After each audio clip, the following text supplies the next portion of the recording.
More than 4.5 billion years ago, the Earth did not resemble the quiet blue world seen from space today. There were no oceans rolling beneath the wind, no continents rising from the water, and no life watching the sky. Instead, the young planet was a violent place still struggling to become a world. The surface glowed with heat. Vast fields of molten rock stretched across the SAP. Volcanoes erupted constantly, throwing rivers of lava across a restless coast that had not yet sake po nei. The ground itself seemed alive, shifting and cracking as the interior of the planet released its heat toward the surface. Above this unstable world hung a sky with gases. Carbon dioxide, methane, ammonia, and steam filled the atmosphere, forming clouds that trapped heat and dimmed the light of the distant sun. Oxygen, the invisible breath of modern animals, did not yet exist in any meaningful amount. Even daylight would have looked unfamiliar. Instead of a clear blue sky arching over the horizon, the atmosphere may have appeared hazy and copper, colored, tinted by volcanic ash and chemical gases swirling through the air. The sun would have glowed through the haze like a distant lantern, its light filtered by layers of restless clouds. Yet, the greatest violence did not come from within the planet alone. From deep space, enormous asteroids and fragments of rock continued striking the young Earth. Some were small enough to burn through the atmosphere in brilliant flashes. Others were mountains of stone traveling at unimaginable speed. When they collided with the surface, the impacts released energy powerful enough to melt entire regions of the crust. Each collision blasted enormous plumes of vaporized rock and gas into the sky. Shockwaves rolled across the surface. Fresh lava poured from ruptured ground. For long stretches of time, the Earth was less a stable planet than a battlefield between gravity, heat, and the remnants of the early solar system. Scientists call this distant chapter the Hadean Eon, named after the ancient word for an underworld of fire. For generations, it was assumed that life could not possibly begin in such a hostile place. And yet, hidden within this chaos, something remarkable was slowly building volcanoes. Across the planet were constantly releasing gases from deep within the Earth's interior. Among those gases was an ingredient that would eventually reshape the entire planet: water vapor. At first it rose silently from volcanic vents and cracks in the crust, drifting upward into the heavy atmosphere. There it joined thick layers of steam already hanging over the planet. Slowly, over thousands, and perhaps millions of years, the amount of water in the sky continued growing. The clouds, the atmosphere, grew heavier, waffalaf, the resluffs of molten rock, adiabos banks of tuaf, bekamblak. A long time the heat of the young Earth kept this water from falling. The surface mined too hot for rain to my tea. Any droplets that formed quickly vanished back into steam before touching the ground. Was cooling. Very slowly, almost imperceptibly, temperatures began to fall. Lava seas hardened into dark volcanic plains. The atmosphere still craze, with gases yet water was shit and water. High above the planet, the clouds were reaching a critical moment. The oceans that would one day cradle life had not yet appeared, but their beginning was already gathering in the sky, waiting for the moment when the first true rain could finally fall. For ages beyond imagination, the young Earth remained trapped beneath an atmosphere heavy with steam. Vast clouds circled the planet, thick with water vapor released from endless volcanic eruptions. High above the surface, the sky carried the weight of oceans that had not yet fallen, but the planet was slowly changing. As millions of years passed, the Earth continued to cool. The blazing surface that once vaporized every drop of water began losing its fury. Lava fields hardened into darker crust. Volcanoes still roared across the landscape, yet the temperature of the world was gradually settling into something new. And in the towering clouds above, the balance between heat and water was beginning to shift. At first, the change would have been subtle. Small droplets of moisture formed inside the massive banks of vapor drifting through the sky. They gathered quietly, suspended within thick layers of steam. Then the first rain began to fall. It did not arrive as a gentle shower or a passing storm. What followed may have been one of the longest rains in the history of the planet. Scientists believe that once cooling reached a critical point, rain began falling across the entire surface of the Earth and it may have continued for thousands, perhaps even millions of years. Water poured from the sky in relentless torrents. Endless sheets of rain struck the young planet with a constant roar.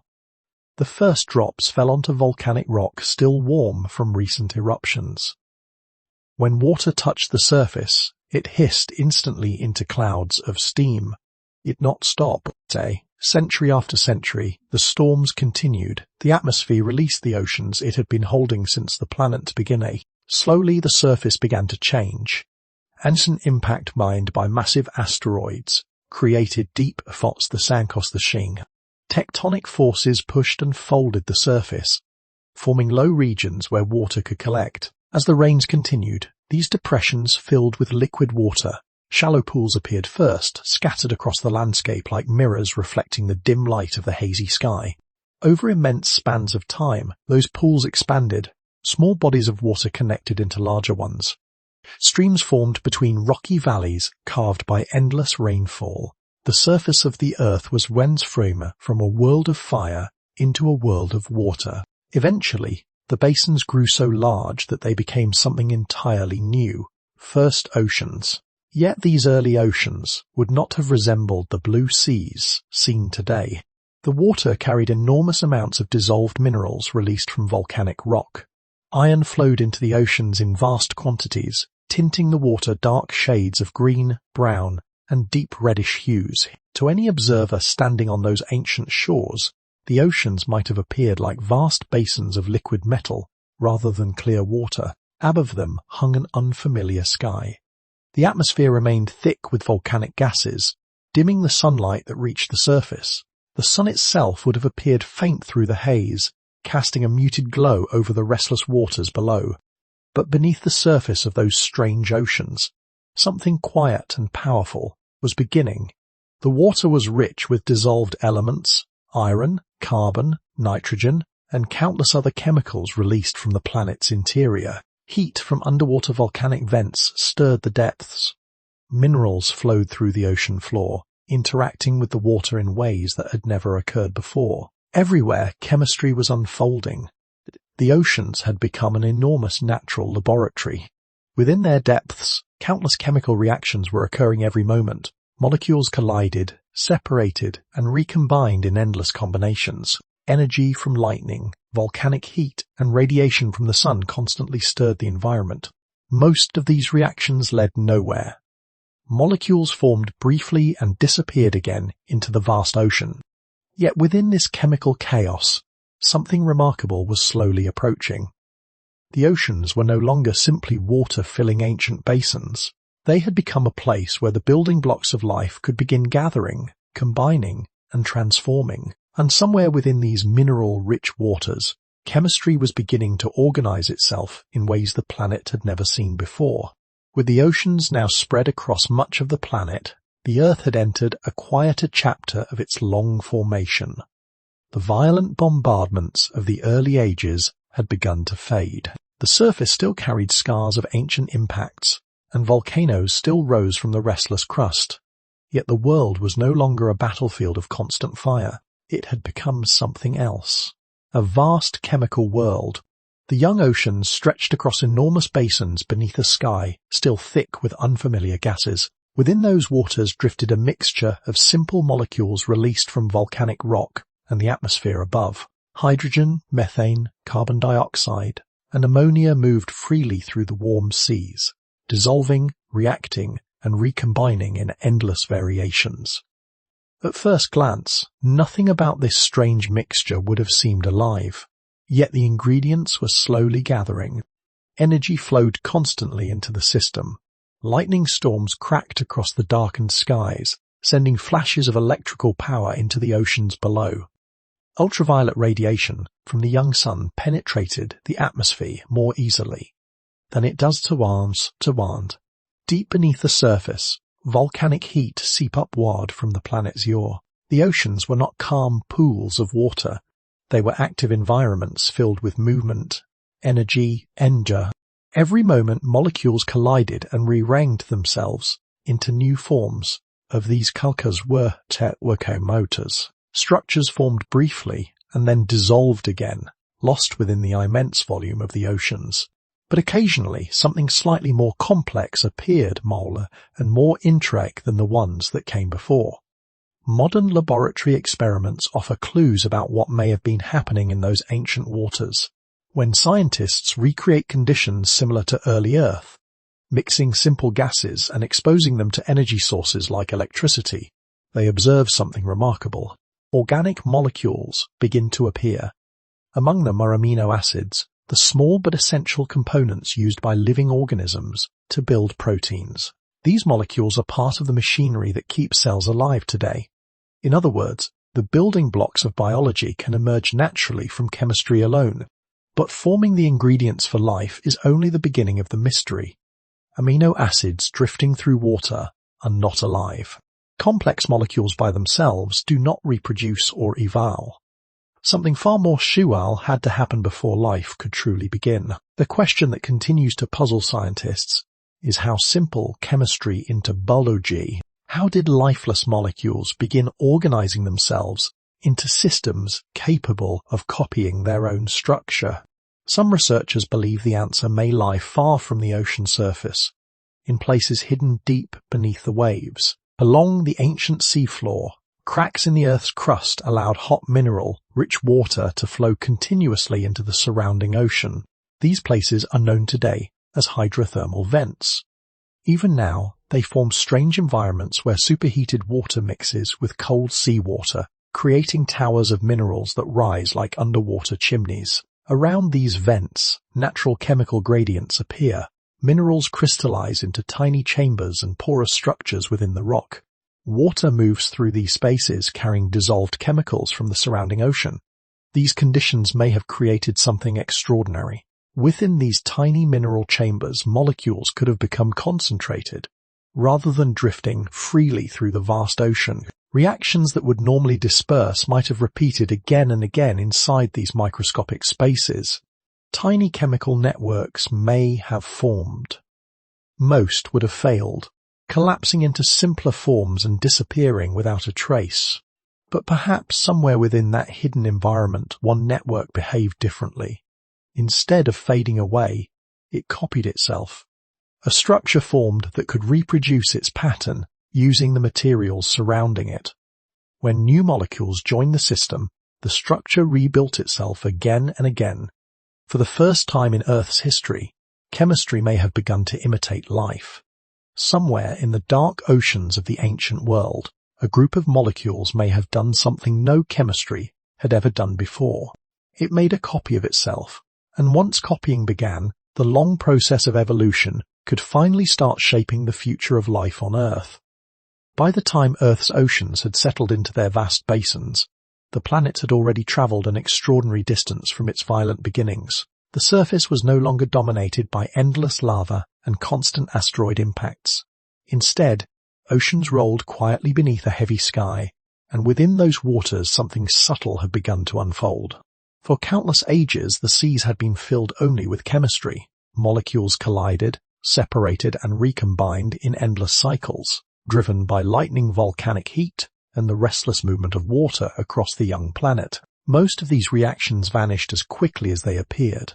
But somewhere in that ancient ocean, a remarkable threshold was crossed.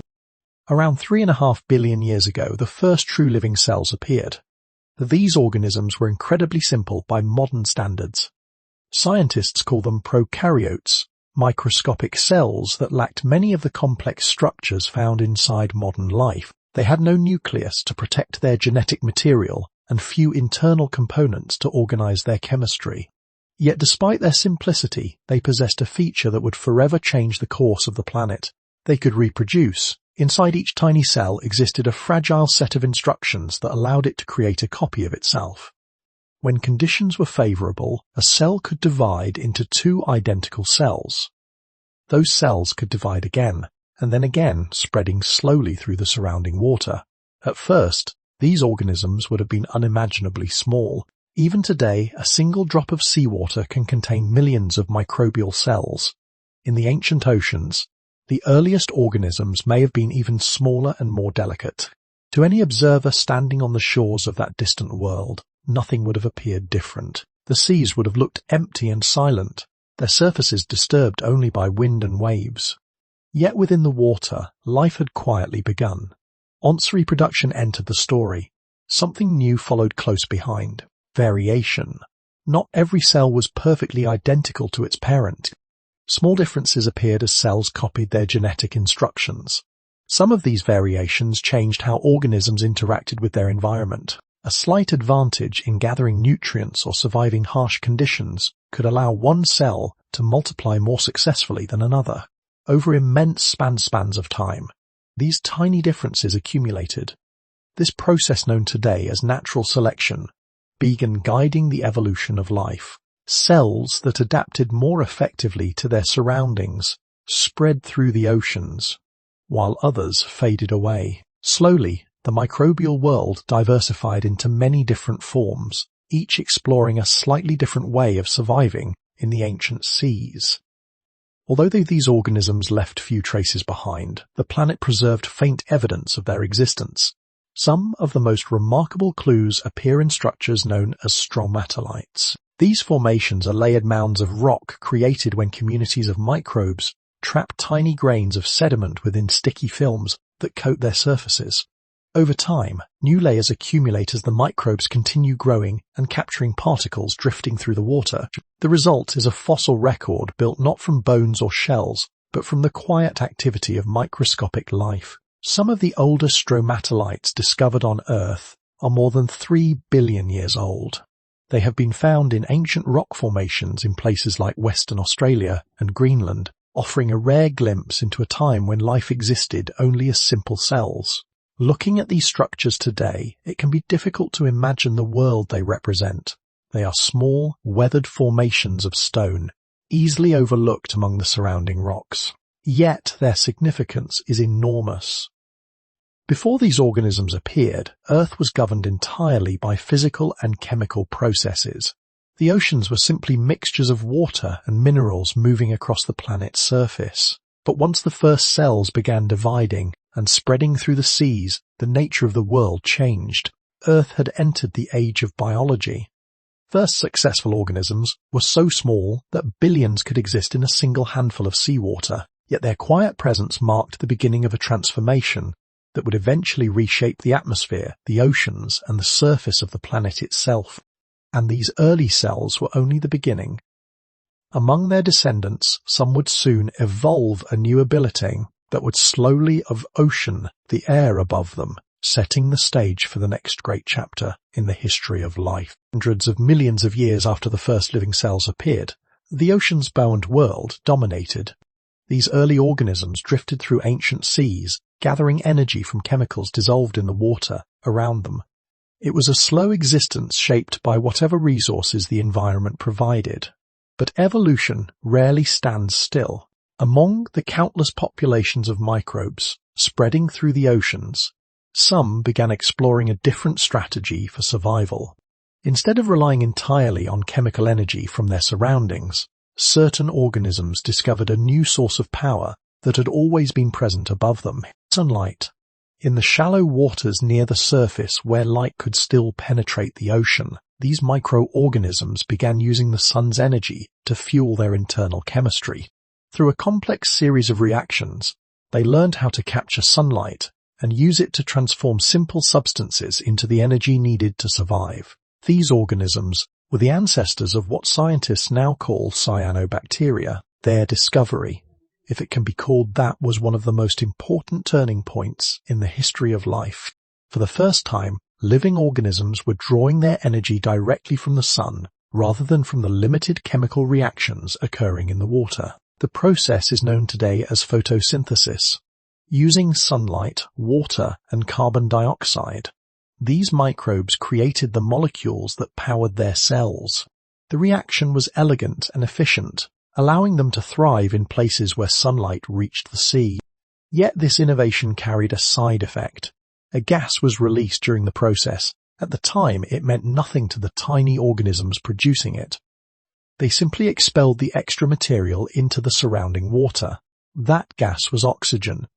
In the modern world, oxygen is essential for complex life. Animals breathe it. and many organisms depend on it to produce energy. But billions of years ago, oxygen was not a common part of the planet's atmosphere. In fact, it was almost entirely absent. When cyanobacteria began releasing oxygen into the ancient oceans, the gas did not immediately fill the air above the planet. Instead, it reacted with elements already present in the water. One of those elements was iron. The early oceans contained vast quantities of dissolved iron, flowing from volcanic rock and underwater vents. When oxygen encountered this iron, the two reacted instantly, forming iron oxide, what we would recognize today as rust. Tiny particles of this newly formed mineral slowly settled to the ocean floor.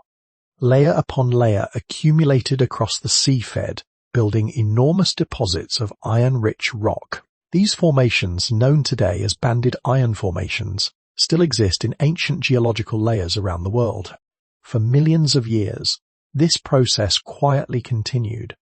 The cyanobacteria spread through shallow oceans, capturing sunlight and mysing Gaia as a bypass of their recep.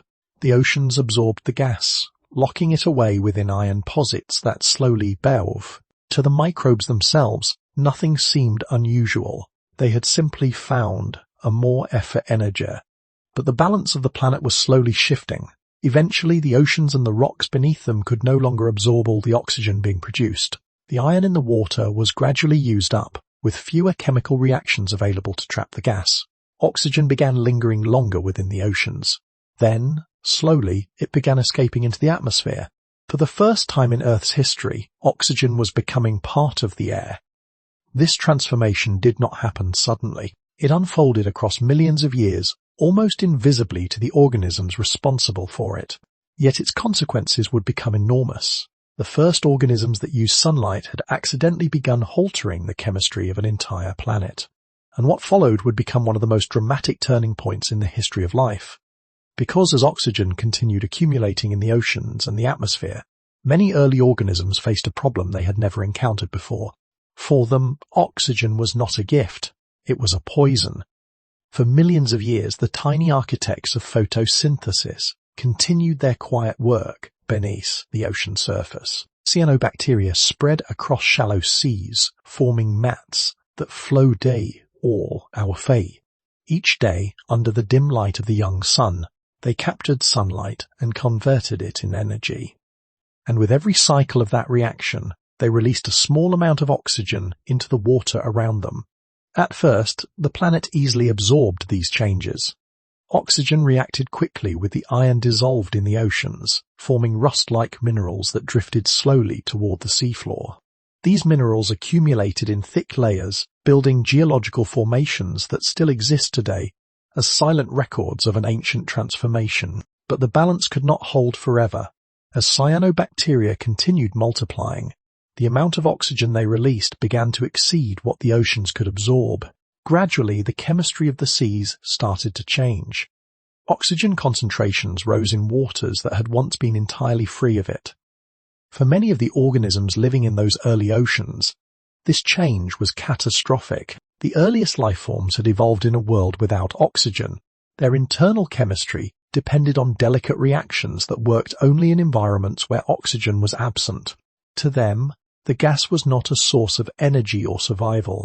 It was a toxin. When oxygen entered their surroundings, it disrupted the chemical processes that kept their cells alive. Molecules inside their bodies began reacting in destructive ways.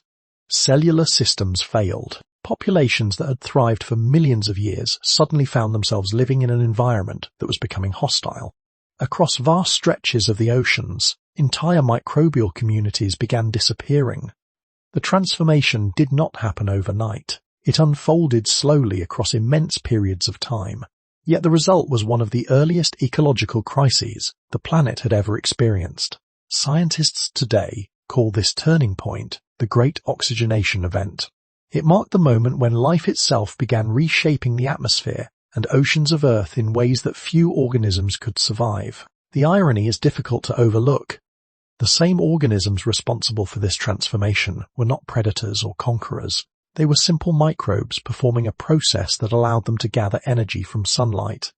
Yet through that quiet adaptation, They had begun altering the chemistry of an entire planet. The first mass extinction in Earth's history was caused not by an asteroid or volcanic catastrophe, but by life itself. Still, the story did not end with destruction. While oxygen proved deadly to many early organisms, it also created new possibilities for others. Certain microbes began evolving ways to tolerate the gas, and eventually some discovered how to use it to their advantage. Oxygen allowed cells to release far more energy from their chemical reactions than earlier metabolic systems could provide. With greater energy available, cells could grow larger, perform more complex functions, and survive in environments that had once been inaccessible. What had begun as a planetary poison slowly became a powerful evolutionary tool. Over countless generations, new organisms emerged that were capable of thriving in this changing world. These pioneers adapted to oxygen-rich environments and began exploring new strategies for survival. Life had altered the planet's atmosphere, and now the altered planet was shaping the future of life. The oceans were no longer the quiet microbial world they had once been. Their chemistry had changed forever, and in the calm that followed this ancient crisis, evolution began exploring something entirely new. Cells that had once lived alone were about to attempt a different strategy, one based not on isolation, but on cooperation. From that cooperation would eventually emerge the first complex forms of life on Earth. For nearly 2 billion years after life first appeared, the Earth remained a world of invisible inhabitants. The oceans were full of activity, yet to any observer standing along ancient shores, the planet would have seemed strangely empty. No animals moved beneath the waves. No plants rose toward the sunlight. The seas contained only microscopic organisms, drifting through water that stretched endlessly across the planet. Within this quiet microbial world, evolution worked slowly. Tiny cells divided, multiplied, and adapted to the changing chemistry of their environment. Over immense spans of time, natural selection continued refining these simple organisms. Yet despite billions of years of experimentation, life remained confined to small, simple forms. Then something unusual happened. Around 2 billion years ago, deep within the ancient oceans, an encounter occurred between two microscopic organisms. In most cases, such encounters ended the same way. One cell would engulf another, breaking it down and absorbing its chemical components as food. But this time the story unfolded differently. One primitive cell abderamion into its inchaeml. At first this arrangement may have been temporary. The smaller organism remained inside the larger one, can perform its own sotebal procession. Gradually, however, a relationship began to form between the two.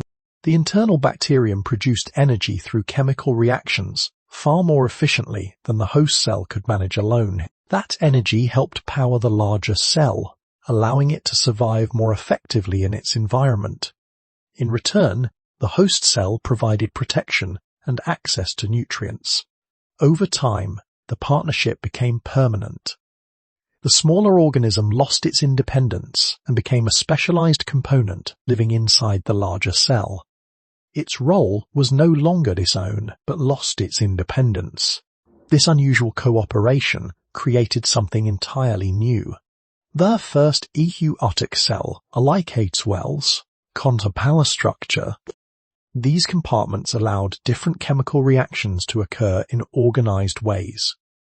Among them was the tiny energy-producing structure that had once been a free-living bacterium. Today, it is known as the mitochondrion. Inside nearly every complex cell on Earth, mitochondria still perform the same task they began billions of years ago, converting nutrients into energy that powers the life of the cell. The idea that mitochondria were once independent organisms may seem surprising, yet the evidence supporting this theory is remarkable. Mitochondria contain their own genetic material, separate from the DNA of the cells they inhabit. They reproduce in ways that resemble bacterial division rather than the behavior of other cellular components. These clues suggest that the partnership between two ancient microbes became permanently written into the structure of complex life. Scientists call this process endosymbiosis, meaning one organism living inside another in a mutually beneficial relationship. What began as a simple act of engulfing another cell eventually produced a revolutionary biological design. With access to far greater energy, eukaryotic cells could grow larger and develop more intricate internal systems.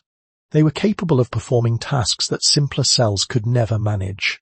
Slowly, these more advanced cells spread through the oceans, opening new evolutionary possibilities. The ancestors of every plant and animal may trace their origin back to that ancient partnership between two microscopic organisms, drifting through a primordial sea. It was a quiet event invisible to the world around it, yet its consequences would echo through the entire history of life, because, once complex cells existed, evolution was no longer limited to simple microscopic forms. New experiments became possible. Cells that once lived alone could now begin exploring something even more unusual. They could live together. Once complex cells began spreading through the oceans, evolution entered unfamiliar territory. For billions of years, life had followed a simple rule: survive alone. Each cell gathered energy, defended itself, and reproduced independently. Success depended entirely on the abilities of a single microscopic organism drifting through the water. But with the arrival of eukaryotic cells, that rule slowly began to change. These new cells possessed more internal energy and more sophisticated structures than the simpler microbes that had dominated the planet for so long. With these advantages came the possibility of experimenting with new ways of living. Some cells began staying close to one another after dividing. Instead of separating completely, groups of identical cells formed small clusters that drifted together through the ancient seas. At first, these clusters were fragile and temporary. A gentle current or small disturbance could easily scatter them apart. Yet occasionally, the clusters persisted long enough to reveal something surprising. Living together offered advantages. A group of cells could gather nutrients more effectively than a single individual. The outer cells might absorb chemicals from the surrounding water, while inner cells remained protected within the cluster. Some cells might divide more often, allowing the colony to grow larger and more stable. Over time, natural selection began shaping these tiny communities. Cells within a cluster no longer behaved in exactly the same way. Small differences began to appear. Some cells specialized in collecting nutrients from the environment. Others helped maintain the structure of the group, forming simple layers or filaments that held the colony together. A few cells focused primarily on reproduction, producing new cells that could eventually form additional clusters. This gradual division of labor marked a quiet revolution in the history of life. Instead of competing with one another as individuals, cells were beginning to cooperate. The process unfolded slowly, across hundreds of millions of years. Early multicellular organisms were not impressive creatures by modern standards. They were extremely simple structures, thin strands of cells, flat sheets clinging to underwater surfaces, or soft jelly like clusters floating gently through the ocean. Many would have resembled delicate threads waving in the water or small mats resting on the seafloor. Yet within those humble forms lay a powerful new strategy. When cells cooperate, they gain possibilities that solitary life can never achieve. Groups of cells can grow larger, creating bodies visible to the naked eye. Different parts of the organism can perform specialized tasks, improving efficiency and survival. Movement becomes possible when cells coordinate their actions. Eventually, more complex systems can develop structures that allow organisms to sense their environment, digest food, and reproduce in more advanced ways. All of these possibilities began with one simple idea: cells working together. The oceans, however, still looked largely unchanged from the surface. Most microscopic, and the ancient seas continued their quiet besamestam. Sunlight hems sunlight, an observer standing on those distrays. Nothing would have suggested that a propho-ineshingological, but deep within those waters, evolution had opened a new path. A volta-be impossible, the future of life expanded in 1918. Over time, these simple multicellular organisms spread slowly across the oceans. Some formed delicate networks attached to rocks. Others floated freely in open water, growing slightly larger and more complex with each generation. The planet was still dominated by microscopic life, yet the first steps toward visible organisms had begun. And for hundreds of millions of years, this quiet experiment continued. Then, gradually, the pace of change began to accelerate.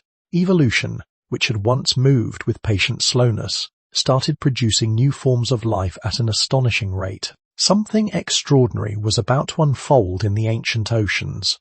For most of Earth's early history, life remained too small to see.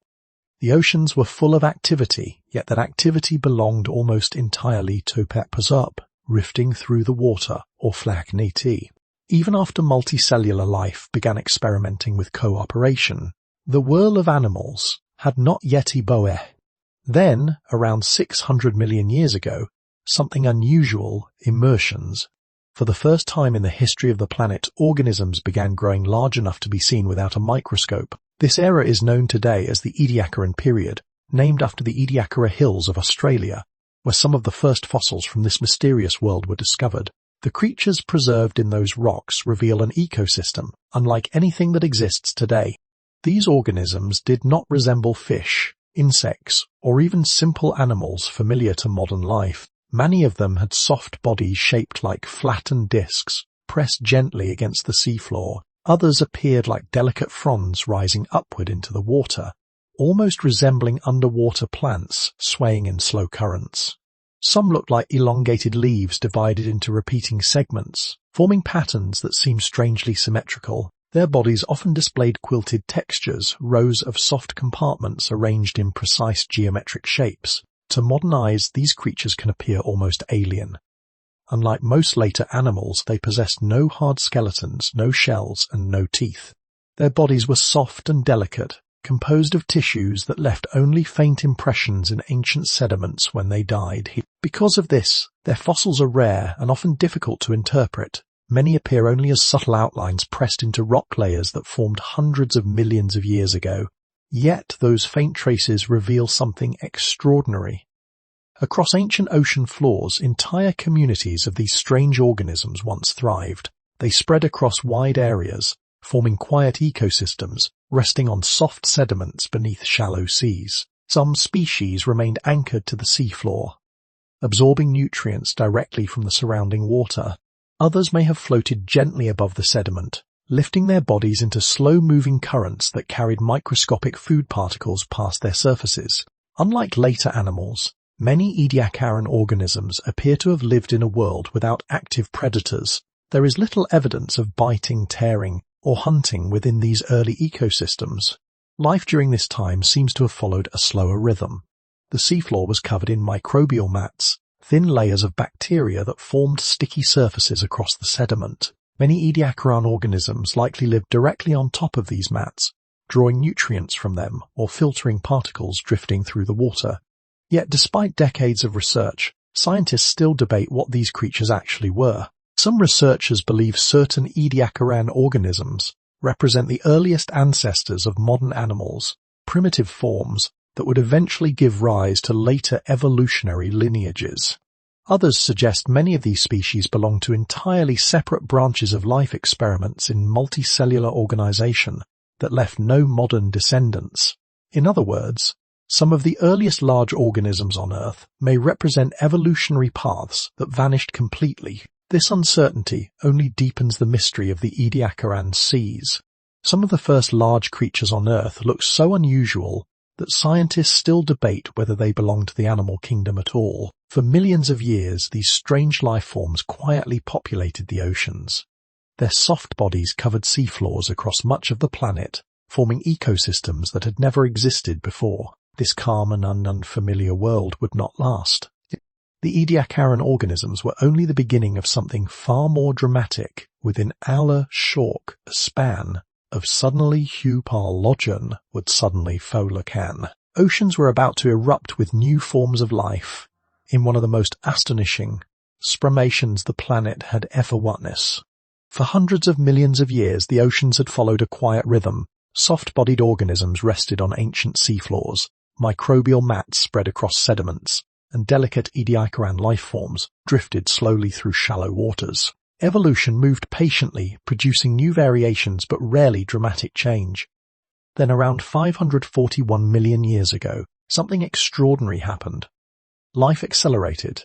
In what appears, at least in geological terms, to be a relatively brief period, the oceans began filling with creatures unlike anything that had existed before. New body plans appeared across marine environments.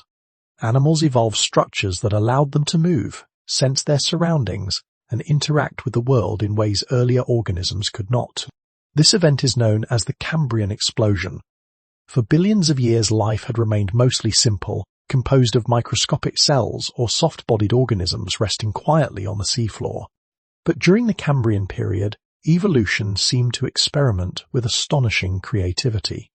Animals developed hard shells and protective armor.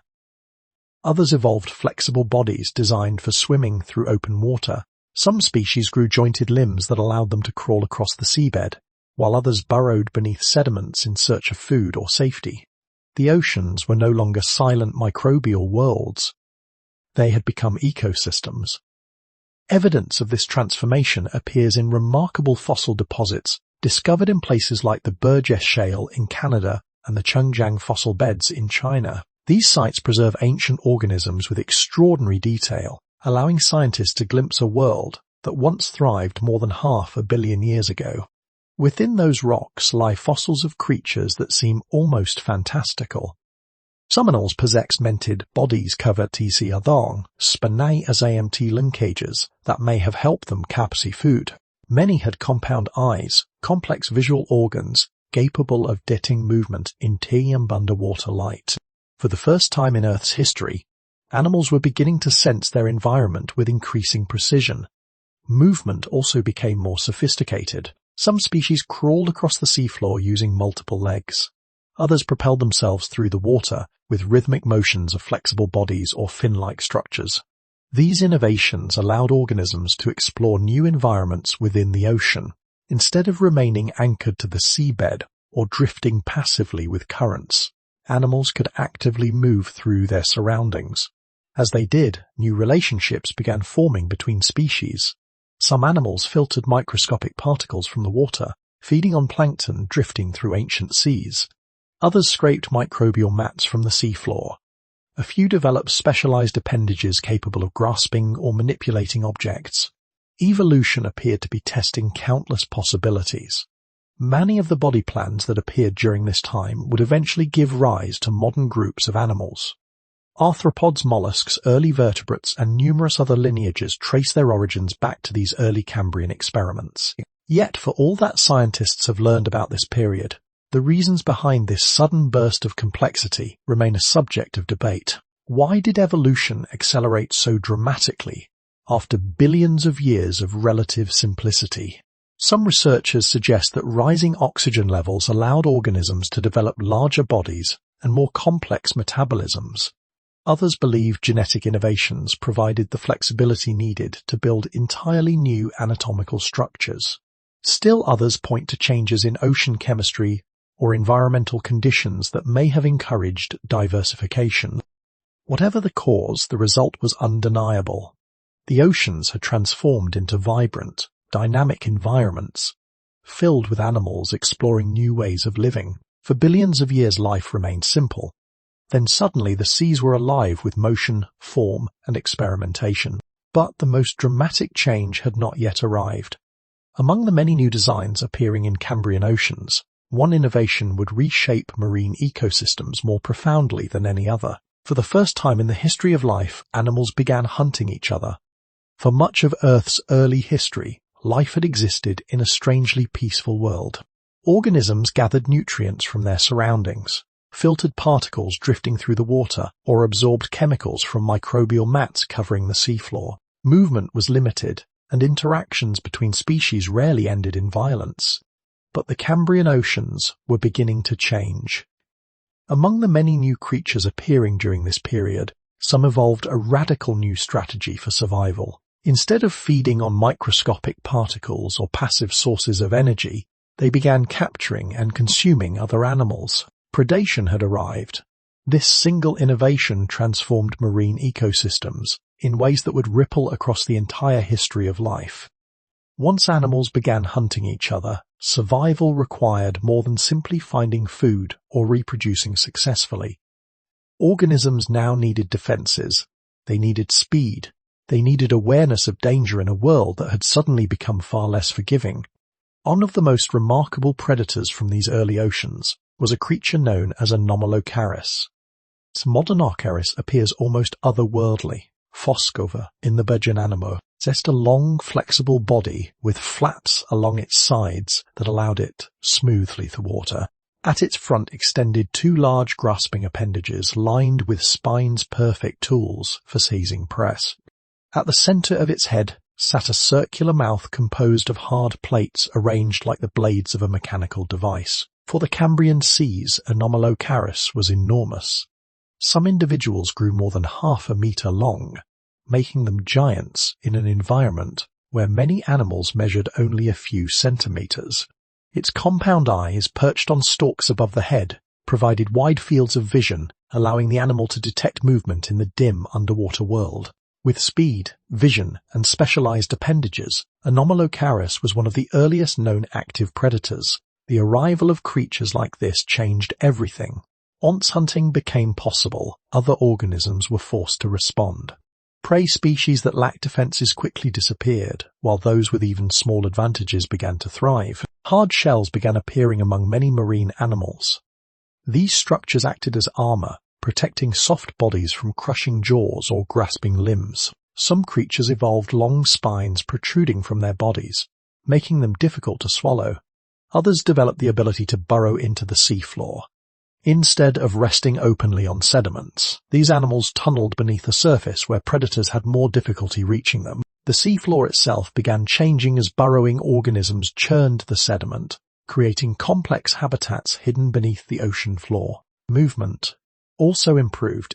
Animals that once drifted passively through the water evolved new ways of ling quickly away from seidi. Jointed limbs, flexible eyes and like structures allowed predator once move faster than their prey. What followed was something scientists often describe as an evolutionary arms race.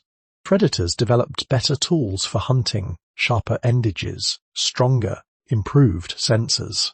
At the same time, prey species evolved new strategy to avoid being captured. Each adaptation triggered another response, and with every cycle of competition, the oceans were no longer quiet environments where life unfolded across Microbes. They had become dynamic ecosystems filled with movement, conflict, and constant adaptation. Survival now depended not only on finding food and reproducing, it depended on avoiding becoming food. The moment animals began hunting each other, evolution accelerated in ways the planet had never seen before. Across the Cambrian seas, countless species diversified as they adapted to this new reality. Some would survive for millions of years. Others would vanish quickly, replaced by organisms better suited to the growing complexity of marine ecosystems. And among the many groups emerging during this time, one in particular would prove astonishingly successful.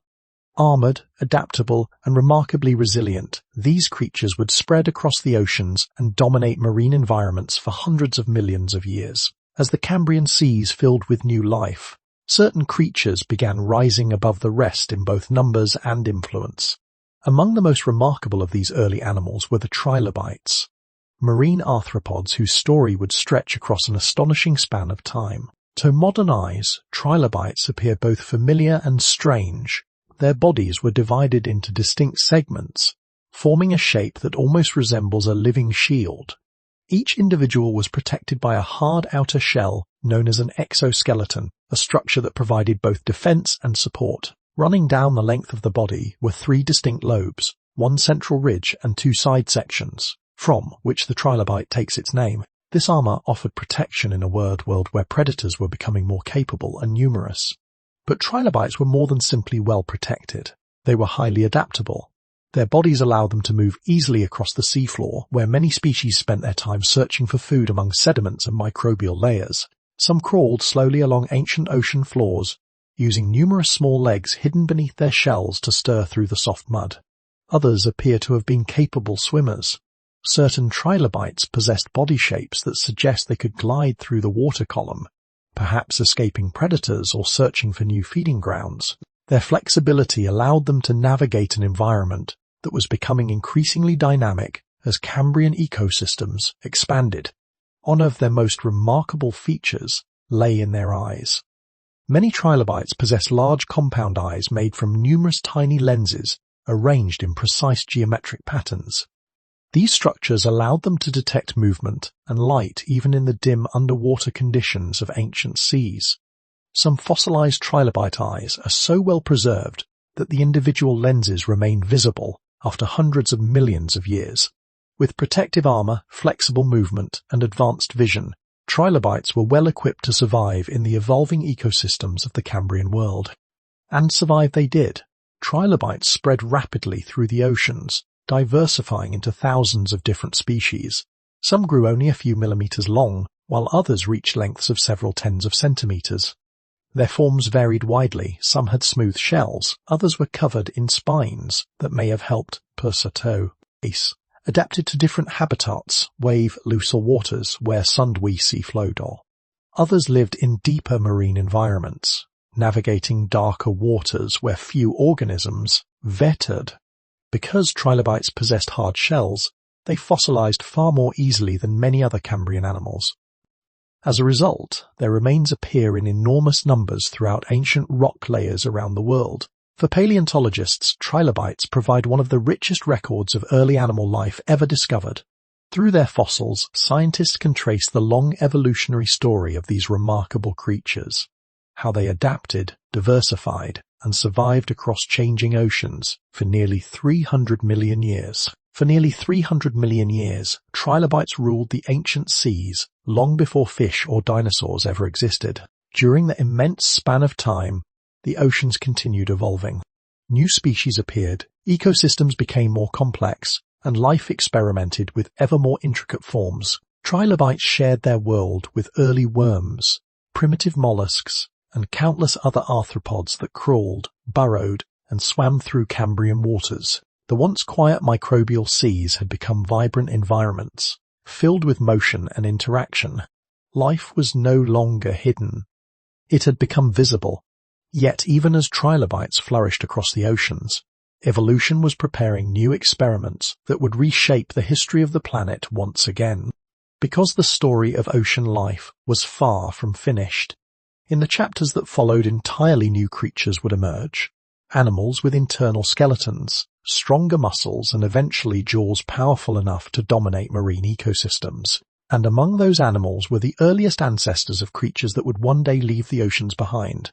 By the time trilobites had spread across the oceans, life beneath the waves had already become remarkably diverse. Ancient seafloors crawled with armored arthropods.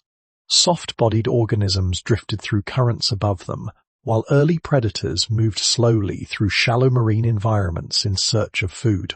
The Cambrian seas were alive with experimentation. Yet despite this growing complexity, nearly all animals still shared a similar limitation. Their bodies relied on external shells, soft tissues, or simple structural support. Movement was possible, but often slow and restricted. Muscles could contract, limbs could crawl, but the internal framework needed for powerful swimming had not yet appeared. Then, sometime around 520 million years ago, evolution produced something entirely new. Within the vast ecosystems of the Cambrian oceans, a small and delicate creature emerged that carried inside its body a remarkable structure, a backbone. These animals were the earliest vertebrates, the first members of a lineage that would eventually dominate land, sea, and air. But their beginnings were humble. The earliest vertebrates were tiny creatures, often only a few centimeters long. Their bodies resembled slender fish, though they lacked many of the features that define modern fish today. They possessed no jaws for biting prey and no hard bones forming rigid skeletons. Instead, their bodies contained a flexible internal rod called a notochord. The notochord ran along the length of the body, providing support while still allowing movement. Unlike the hard external shells that protected many other Cambrian animals, this internal structure gave early vertebrates a different advantage. It allowed their bodies to bend smoothly from side to side. With coordinated muscle contractions along their bodies, these small animals could propel themselves through the water in graceful motion. Compared with many other organisms of the time, they were surprisingly efficient. Fossils discovered in ancient rock layers of southern raffle some of these The most famous examples is a creature known as Hakusis, Reptiles, might, slender and simple, lacking the rheumatic armor, or appendages seen in many Ascholopus. But within that simplicity lay a revolutionary design, a snow-toe gourd provider support. Along its body ran muscle segments that allowed it to swim in coordinated motions. Near its head were structures believed to be early gill systems, allowing it to extract oxygen from the surrounding water. These small creatures likely moved quietly through ancient seas, feeding on tiny particles or microorganisms drifting through the water column. Yet despite their fragile appearance, they represented one of the most important developments in the history of life. For the first time, animals possessed an internal structure capable of supporting stronger muscles and more complex movement. Instead of relying entirely on external armor or slow crawling across the seafloor, vertebrates could swim freely through open water. This change opened entirely new possibilities for evolution. The descendants of these early vertebrates would eventually grow larger and more powerful. Their simple notochords would evolve into true backbones composed of segmented bones called vertebrae. Over time, their bodies would develop fins, jaws, an advanced sensory system. Wings would arise fish that ruled ancient oceans, that walked across continents, that filgies that mikandai. Each animal with a backbone including humans may chase its trying to tiny fishes-like running through. It is a remarkable thought. The same structural principle that supports the human spine began as a flexible rod inside a fragile organism, drifting through a prehistoric ocean more than 500 million years ago. Yet at the time, these early vertebrates were far from dominant. They were small, vulnerable creatures surrounded by a world of predators and competitors. But evolution rarely stops experimenting. Over time, the descendants of these early swimmers would begin developing new structures that changed their abilities dramatically. Among those innovations was one that would transform the entire structure of marine ecosystems. It would change how animals hunted and how they survived. For millions of years after the first vertebrates appeared, the oceans continued their quiet expansion of life. Small fish-like creatures swam through ancient seas, their flexible bodies moving gracefully through water that had once been ruled entirely by invertebrate animals. Yet, despite their new internal skeletons and improved movement, these early vertebrates still faced a limitation. They could not bite. Their mouths were simple openings designed mainly for filtering food from the water. Many fed by drawing in tiny particles or microorganisms drifting through ocean currents. Others sucked soft material from sediments along the seafloor. This method of feeding allowed them to survive, but it also restricted their possibilities. Then evolution made another remarkable adjustment. Around 430 to 420 million years ago, certain fish began developing modifications in the structures that once supported their gills. These bony or cartilaginous arches originally helped control the flow of water through the animal's breathing system. But slowly, in some species, those arches began changing. Over countless generations, the front pair of these gill supports strengthened and moved closer to the mouth. Their shape altered. Their movement became more coordinated. Eventually, they formed something entirely new. The first jaws, this transformation may seem small at first glance, but its consequences were enormous. With jaws, animals could now grasp objects directly. They could hold on to prey, crush hard surfaces, and defend themselves with greater force than ever before. For the first time in vertebrate history, fish could actively bite. The oceans changed almost immediately. Predators capable of seizing prey began appearing across marine ecosystems. Fish that once relied on passive feeding could now hunt smaller animals. The ability to bite allowed them to consume organisms that had previously been inaccessible. This new power triggered a cascade of evolutionary responses. Prey species began developing stronger defenses. Harder shells appeared among many marine animals, protecting soft bodies from crushing bites. Some creatures evolved sharper spines or thicker exoskeletons to deter attackers. Others adapted through speed. Fish bodies became more streamlined, allowing them to escape predators with faster bursts of movement. Fins improved, muscles strengthened, and nervous systems grew more refined as animals learned to react quickly in an environment where danger could arrive suddenly. The oceans were entering a new phase of evolutionary competition. Among the earliest and most striking jawed fish were the placoderms, an ancient group of armored vertebrates. Their heads and upper bodies were covered with thick bony plates that acted as protective armor. Inside these armored heads were powerful jaws capable of gripping and crushing prey. Some placoderms grew far larger than any vertebrates that had existed before them. While early fish like Hycucthis measured only a few centimeters long, certain placoderm species reached length of several meters. One of the most famous of these was Dunkleosteus, a massive armored predator whose jaws functioned like enormous shears capable of slicing through bone and shell. Creatures like these signaled a dramatic shift in the balance of life beneath the waves. Fish were no longer small and fragile organisms drifting quietly through ancient seas. With jaws, stronger skeletons, and improved swimming abilities, vertebrates were becoming powerful participants in marine ecosystems. Over time, they spread into new environments across the oceans. Different groups evolved specialized feeding strategies. Some hunted actively chasing prey through open water. Others scavenged along seafloors or crushed shellfish, using heavy jaws designed for powerful bites. The diversity of vertebrate fish expanded rapidly, and with every new adaptation, the oceans grew more complex and more dangerous. The moment fish evolved jaws, the seas changed forever. Yet evolution was not finished reshaping these creatures. With stronger skeletons, improved fins, and growing dominance within marine ecosystems, vertebrate fish were about to begin exploring new environments beyond the open oceans. Some would venture into shallow waters near coastlines and river systems. And in those quiet, muddy environments, another transformation was slowly beginning, one that would eventually lead certain descendants of these fish to leave the oceans behind entirely. By the time Earth entered the Devonian period, nearly 400 million years ago, the balance of life in the oceans had shifted dramatically. The seas that once belonged to trilobites, strange Cambrian arthropods, and soft-bodied organisms were now dominated by a new kind of animal, fish. So many different species had evolved that scientists often refer to this chapter of Earth's history as the Age of Fishes. Across oceans, rivers, and shallow coastal waters, vertebrates expanded into nearly every aquatic environment available to them. The oceans were no longer quiet experimental spaces for early animals. They had become thriving kingdoms ruled by fish.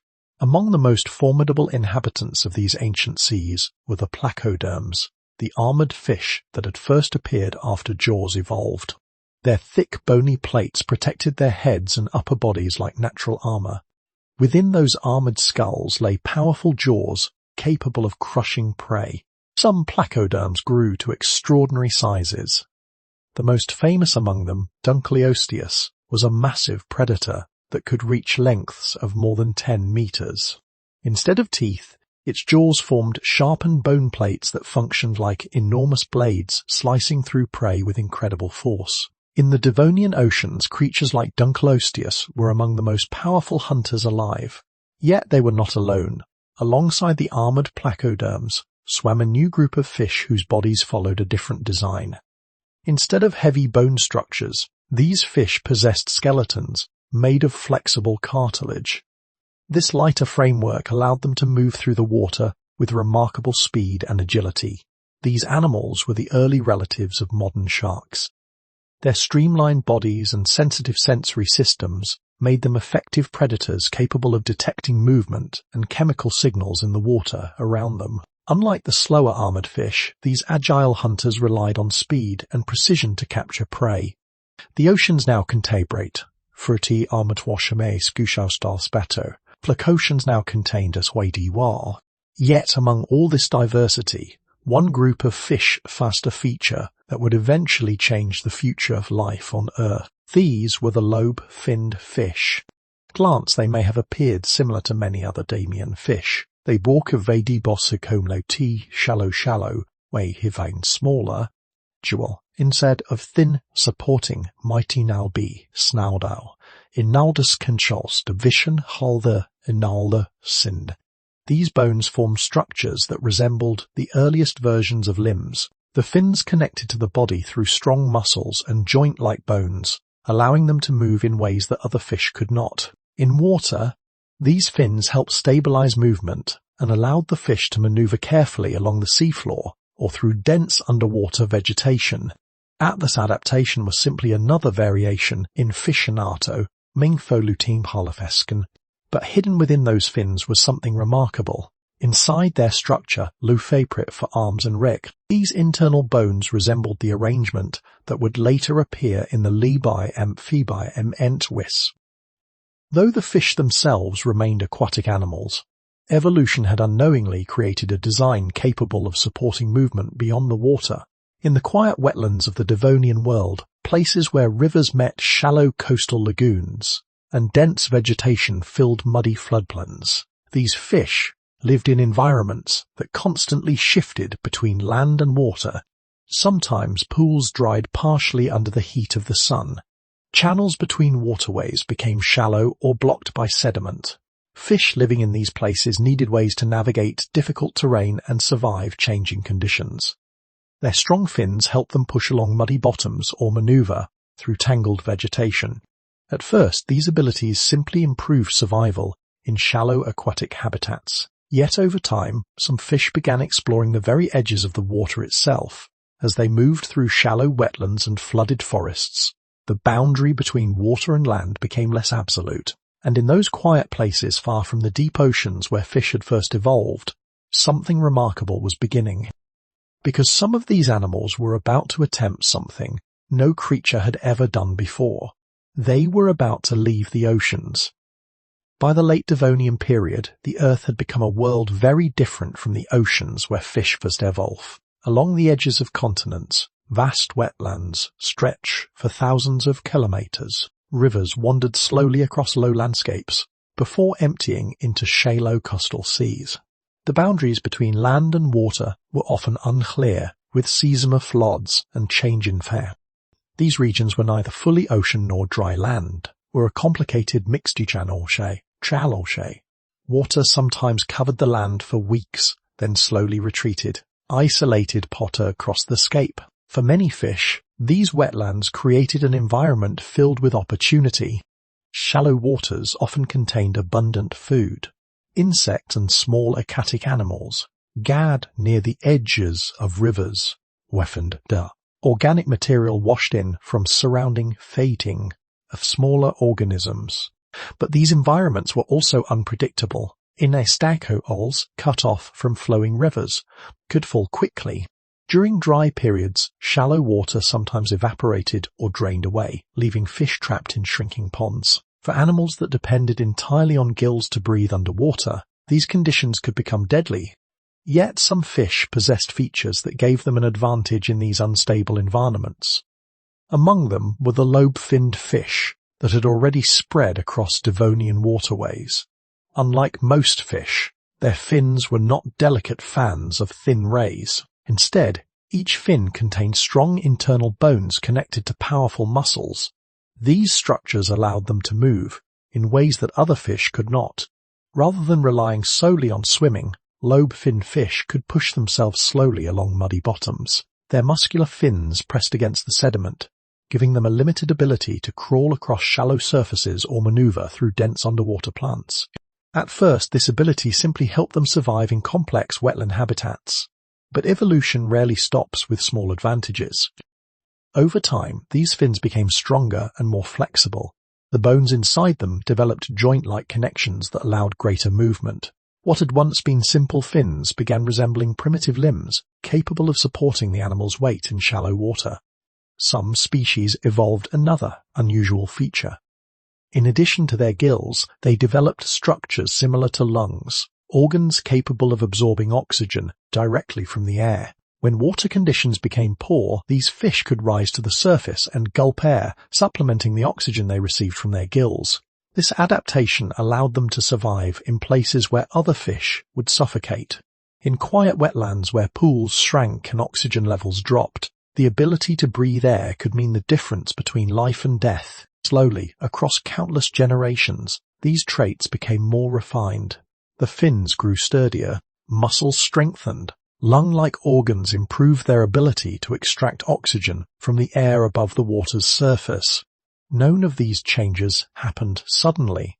Evolution moved gradually, shaping each generation with small variations that improved survival in difficult environments. Fish that could move across shallow mud or survive in low oxygen water had an advantage over those that could not. Generation by generation, the differences accumulated. The journey from ocean to land did not begin with a dramatic leap onto dry ground. It began quietly, with fish pushing themselves through shallow water, navigating Wadi Winasibalu, sobers of the time. Nothing about these animals would have seemed extraordinary. They were still fish living in water, still depend on fire. Yet within their bodies, evolution was preparing something precedent. The bones inside their fins were slowly becoming capable of supporting weight. They were sewing them to low rate of moments outside water. They were not yet landimals, but they were approaching the shore, made them speciated for this Camluvon wefu poes pe cd dastumical feature oste anatomical features that them special. One of those species would later become one of the most important fossils ever discovered by paleontologists. In the remote Arctic region of northern Canada, paleontologists once uncovered a fossil that seemed to belong to two different worlds at the same time. The creature preserved in those rocks lived roughly 375 million years ago, during the late Devonian period, when life was still almost entirely confined to water. Its name is Tiktaalik. At first glance, Tiktaalik appears to be a fish. Its body was covered with scales, and its shape was long and streamlined, perfectly suited for moving through shallow water.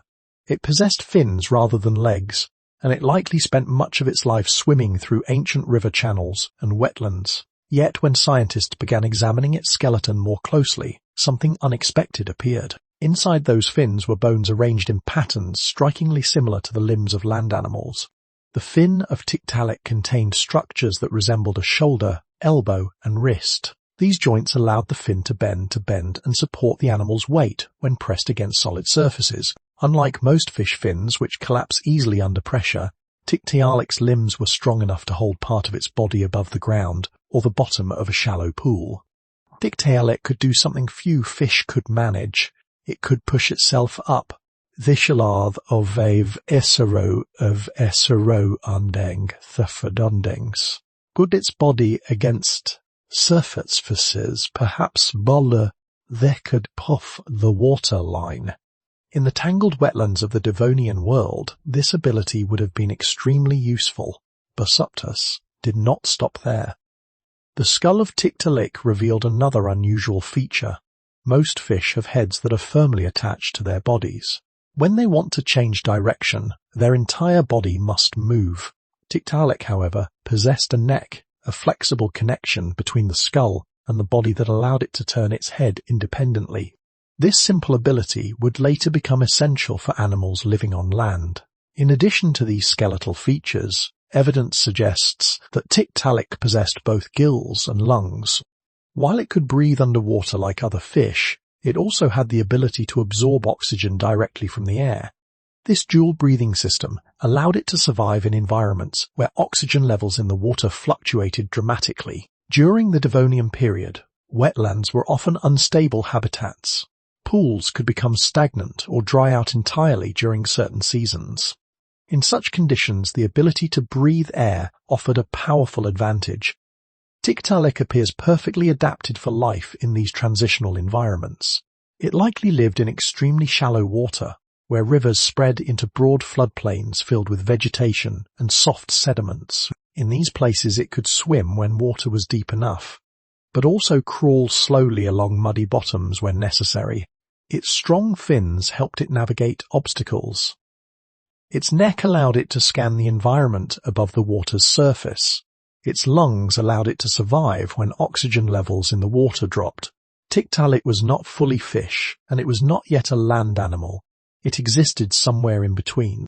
To paleontologists, creatures like Tiktaalik represent what are known as transitional forms, organisms that reveal how major evolutionary transformations occur step by step over immense periods of time. Tiktaalik stands at the boundary between two worlds. Behind it lies the long history of fish evolving in ancient oceans and rivers. Ahead of it lies of tetrapods, the four-limbed animals that would eventually walk across continents, and Band. The discovery of Tiktaalik helped scientists understand how one of the most important transitions of life may have. Animals like Tiktaalik were only the beginning. Over time, their descendants would evolve stronger limbs capable of supporting full body weight on land. Their lungs would become more efficient, allowing them to spend longer periods outside the water. Gradually, some of these creatures would venture farther from the rivers and wetlands where their ancestors once lived. Animals began leaving the oceans behind. The story of life on Earth would enter an entirely new chapter. End of the Bon period. Simient, Tiritin water, Anawent, Watin water and was no longer. For millions of years, fish had explored shallow wetlands, slowly developing stronger fins and ability to biolocate. Evolution had been preparing them for a new environment without ever fully leaving the water behind. Eventually, some species crossed that boundary. Among the earliest animals known to possess true limbs were creatures such as Acanthostega and Ichthyostega, animals that lived roughly 360 million years ago. Their fossils reveal bodies that were clearly different from those of ordinary fish of Noephlicames with cognition. At the ends of those limbs were digits, primitives, or tocapas pressing against the ground. Yet these animals were not fully land dwellers. Acanthostega, for example, still possessed features suited for aquatic life. Its body remained streamlined for moving through water, and its limbs may have been too weak to support its full weight on dry land. Instead, these limbs likely helped it navigate dense vegetation and muddy bottoms in shallow wetlands. Ichthyostega appeared slightly more adapted for brief excursions onto land. Its limbs were stronger and its skeleton better suited to supporting weight outside the water. Still, it likely spent much of its life swimming through rivers, lagoons, and floodplains. The first tetrapods were not confident walkers. They were pioneers cautiously exploring unfamiliar ground. For animals that had evolved in water, land presented a challenging environment. In water, bodies are supported by buoyancy. Gravity has less effect, allowing animals to grow large without needing strong skeletal support. On land, everything changes. Bodies must carry their full weight. Muscles and bones must resist gravity with every movement. Even breathing becomes more demanding, as lungs must operate efficiently without the surrounding support of water. The air itself posed difficulties. Compared with water, air is dry.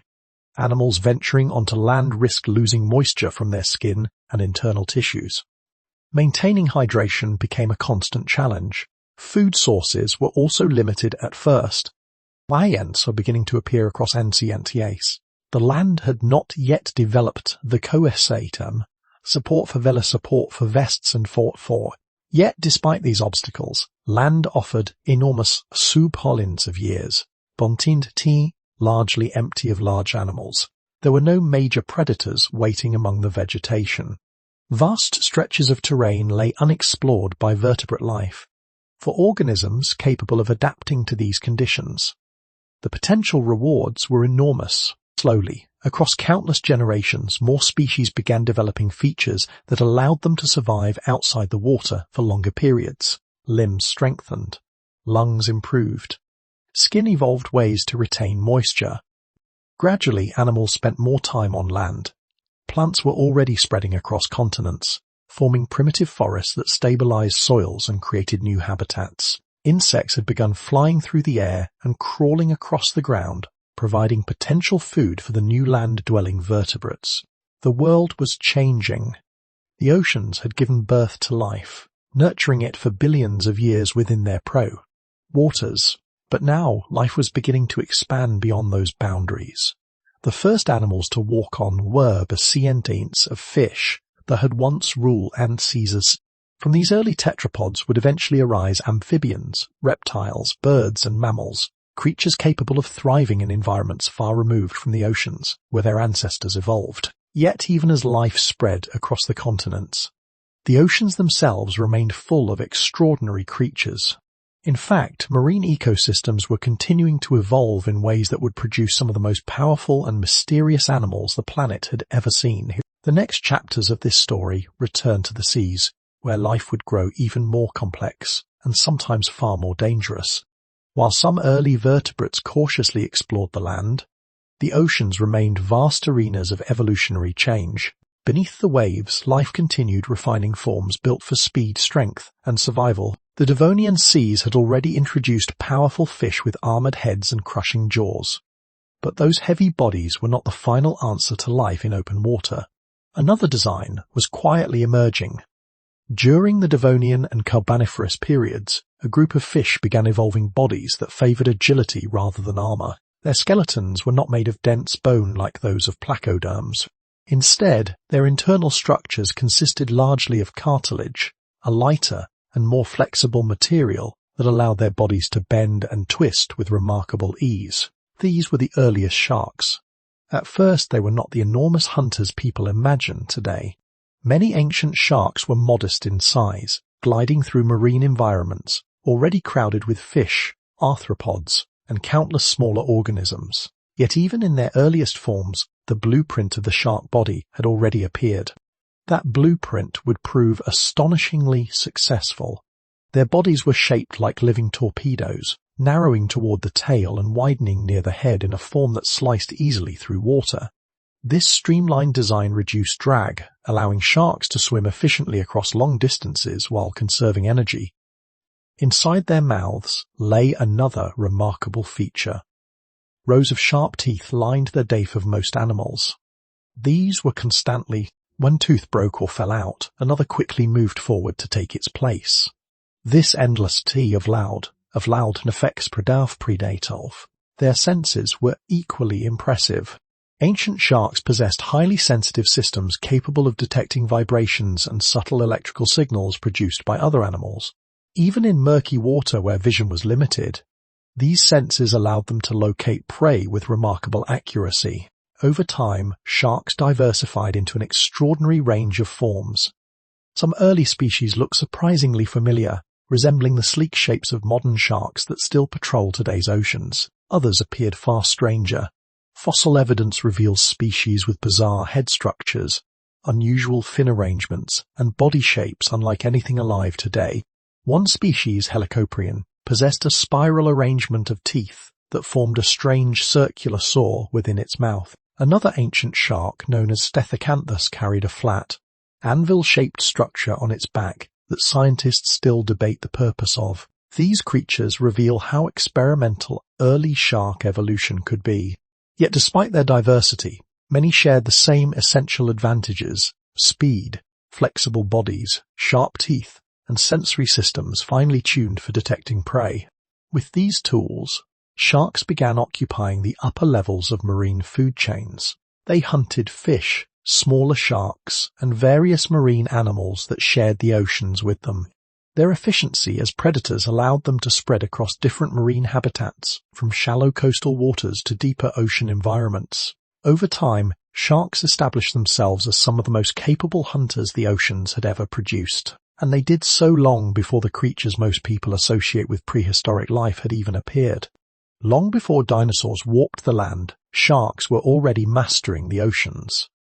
Their evolutionary success would prove extraordinary. While countless species rose and disappeared across Earth's long history, sharks would survive multiple mass extinctions and continue thriving for hundreds of millions of years. Even today, their descendants patrol modern seas with body designs remarkably similar to their ancient ancestors. Yet the oceans were not finished producing formidable predators. As sharks refined their dominance, another group of animals was beginning an unexpected journey back into the water. These creatures had not evolved in the sea at all. Their ancestors once walked across the land. They were reptiles, and soon they would return to the oceans in forms unlike anything the world had seen before. Roughly 250 million years ago, the Earth was still recovering from a catastrophe. Unlike anything it had experienced before, the Permian mass extinction had erased the majority of species living on land and in the oceans. Entire ecosystems vanished, leaving the planet strangely quiet and empty. Yet life has a remarkable ability to rebuild. During the long ages that followed, new groups of animals slowly began filling the ecological spaces left behind. Forests spread across continents again. Rivers carried life through recovering landscapes. In the oceans, fish and sharks continued evolving, reclaiming waters that had once fallen silent. Among the animals rising to prominence on land were reptiles. These creatures proved highly adaptable. Their scaly skin helped protect them from dry environments, and their eggs allowed them to reproduce without returning to water like earlier amphibians.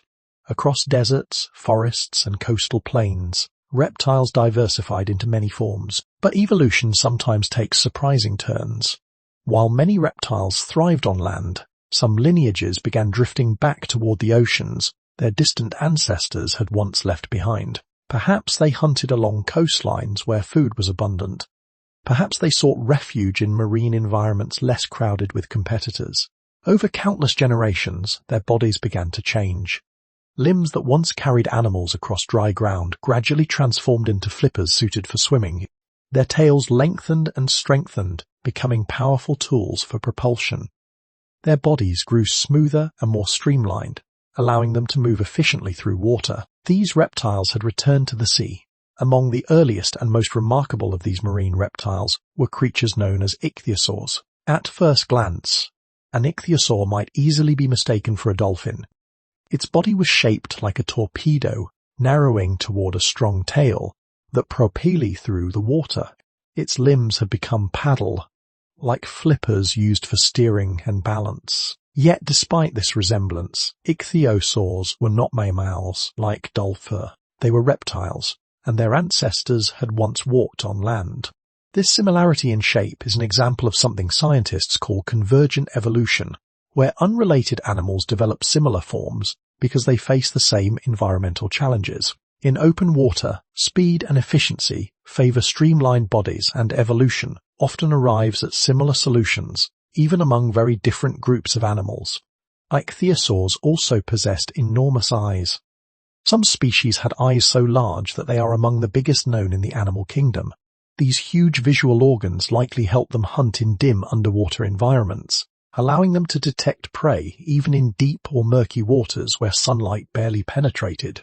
With strong tails and excellent vision, ichthyosaurs became fast and effective predators of fish, squid-like creatures, and other marine animals. They were not the only reptiles adapting to life in the oceans. Soon, other groups began appearing as well. Among them were the plesiosaurs, marine reptiles with broad bodies and 4 powerful flippers used for swimming. Some species had extremely long necks and small heads, giving them an unusual appearance as they moved gracefully through the water. Others developed shorter necks and larger heads equipped with strong jaws for capturing prey. Still, other reptiles evolved armored bodies or specialized features suited for hunting in coastal environments. The oceans, once ruled almost entirely by fish and sharks, were becoming increasingly diverse. Reptiles had returned to the sea, and they were evolving into some of the most extraordinary marine animals the planet had ever seen. These creatures occupied many different ecological roles. Some hunted actively in open water. Others searched the seafloor for prey hidden in sediment. Some may have traveled vast distances across ancient oceans in search of food. Their presence transformed marine ecosystems once again, but evolution was not finished shaping these reptiles. As they continued diversifying, certain species began growing larger and more powerful. Over millions of years, some would reach enormous sizes, becoming dominant hunters capable of controlling entire marine ecosystems. The oceans were about to welcome predators unlike anything the world had seen before. As the Triassic gave way to the Jurassic and later the Cretaceous period, the oceans entered an era unlike anything that had come before.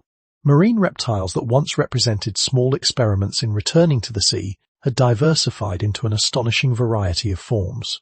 Over millions of years, their bodies adapted more completely to life in water, and some species grew to enormous sizes. The seas of the Mesozoic era were no longer gentle environments. They had become domains of giants. Among the most recognizable inhabitants of these ancient waters were the plesiosaurs. These animals possess broad bodies powered by 4 large flippers that move through the water in graceful wing-like motions. Instead of relying on a single tail for propulsion, plesiosaurs used all 4 limbs to glide through the sea with surprising agility. Some species were especially striking because of their long necks. Their bodies remained relatively compact, but their necks extended outward like living serpents, sometimes containing more than 30 vertebrae. At the end of these necks sat small heads lined with sharp teeth, designed for capturing fish and squid. Moving through the water, a long-necked plesiosaur may have resembled a floating creature with its body hidden beneath the surface, while its slender neck explored the water around it. Yet not all plesiosaurs shared this design. Some evolved shorter necks and much larger skulls, transforming them into powerful hunters capable of capturing larger prey. These variations reveal how marine reptiles continued experimenting with different strategies for survival in complex ecosystems. At the same time, ichthyosaurs continued evolving into even more specialized swimmers. Their bodies became increasingly streamlined, closely resembling the shape of modern dolphins. Powerful crescent-shaped tails allowed them to propel themselves through the water with remarkable speed. Some species grew to impressive sizes and may have hunted in deeper parts of the ocean where other predators rarely ventured. But even these swift hunters would eventually share their world with a new kind of marine reptile. During the later stages of the Cretaceous period, another group of reptiles returned to the sea. Their ancestors had once walked on land, closely related to modern monitor lizards. These animals were known as mosasaurs. At first glance, a mosasaur might appear like an enormous sea serpent, shaped long and muscular, with paddle lake used for stekauer full of powerful, wide-dead propul beneplegau. The head was large and heavily built, equipped with rows of designed to side ling prep. Saurs grew more than 15 meters long, the animals living in the oceans of the Chassis. Their jaws could snap shut with tremendous force, allowing them to capture a wide range of prey. Fossil evidence suggests they hunted fish, squid like cephalopods, sea turtles, and even other marine reptiles. The oceans had become dangerous places where massive predators competed for dominance. For millions of years, mosasaurs ruled these waters much like tyrannosaurs ruled the land. They patrolled ancient seas with confidence, copying the highest levels of the Mali food.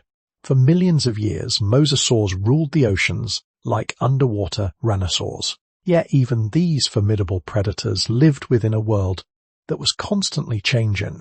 The Mesozoic seas were rich ecosystems filled with life schools of fish, drifting plankton, coral reefs, and countless smaller animals that formed the foundation of marine food webs. But such complex systems can also be fragile. Throughout Earth's history, many dominant species have risen to power only to disappear when conditions shift beyond their ability to adapt. The giant hunters of the Mesozoic oceans were no exception. Toward the end of the Cretaceous period, a catastrophe began approaching that none of these creatures could have anticipated. It would not arrive slowly through evolutionary competition or gradual environmental change. Instead, it would strike with sudden and overwhelming force. And in a single geological moment, the oceans would lose many of the most powerful animals that had ever lived in them. By the closing chapter of the Cretaceous period, roughly 66 million years ago, Earth had become a planet rich with life, both on land and beneath the waves. The oceans stretched across the globe filled with complex ecosystems that had developed over millions of years. Schools of fish moved through open water in vast shimmering clouds. Sharks patrolled the seas with practiced precision. Giant marine reptiles such as mosasaurs and plesiosaurs hunted across ancient oceans, reigning as dominant predators. From the surface, the seas may have appeared calm and timeless. Yet beneath that calm existed a delicate balance.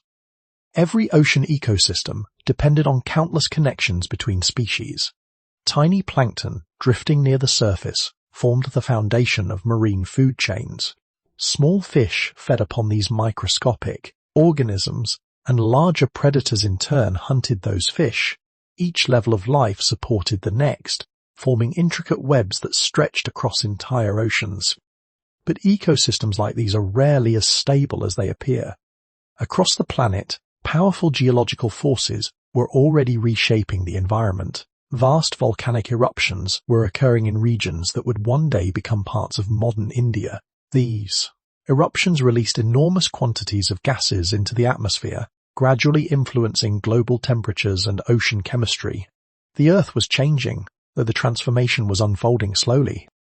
Marine reptiles still hunted across ancient seas.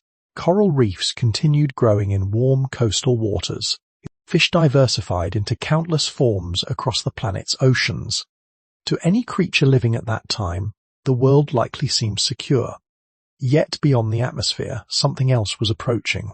Far out in space, an asteroid several kilometers wide was traveling silently through the darkness of the solar system. It had drifted for millions of years along its path, unaffected by the living world below. Eventually, that path intersected with Earth. When the asteroid entered the planet's atmosphere, it moved faster than any natural force life had ever experienced. Within moments, the object struck near what is now the Yucatan Peninsula in modern Mexico. The collision unleashed energy on a scale almost impossible to imagine. In a single instant, the force of the impact equaled billions of Multicellular, deafened once. The ground beneath the impact site vaporized. Rock and water were high into the atmosphere as molten debris spread outward across the planet. Shock waves rippled through Earth's crust. Massive earthquakes shook continents. Enormous tsunamis surged across ancient oceans, carrying walls of water hundreds of meters high. Along coastlines across the globe, these waves crashed against the land, destroying marine habitats and sweeping animals far inland. Yet the most devastating effects came not from the initial impact, but from what followed. Dust, ash, and vaporized rock were blasted high into the atmosphere, forming a vast cloud that spread across the planet. As this debris circled the Earth, it blocked sunlight from reaching the surface. Daylight faded into a dim twilight. Without sunlight, the planet's temperatures began to fall. Plants on land struggled to perform photosynthesis. In the oceans, microscopic plankton that depended on sunlight began dying off in enormous numbers. And when plankton disappeared, the foundation of marine food chains collapsed. Small fish that relied on plankton for food began to starve. Larger predators soon faced the same fate as their prey vanished. Entire ecosystems that had thrived for millions of years began unraveling in a matter of months. One moment the oceans were filled with life. Then an asteroid changed everything. As darkness spread across the planet and ecosystems faltered, the great predators of the seas faced a challenge they had never encountered before. Many of them would not survive what came next. Only a few species would endure the chaos that followed. When the asteroid struck the Earth, the destruction did not end with the explosion itself.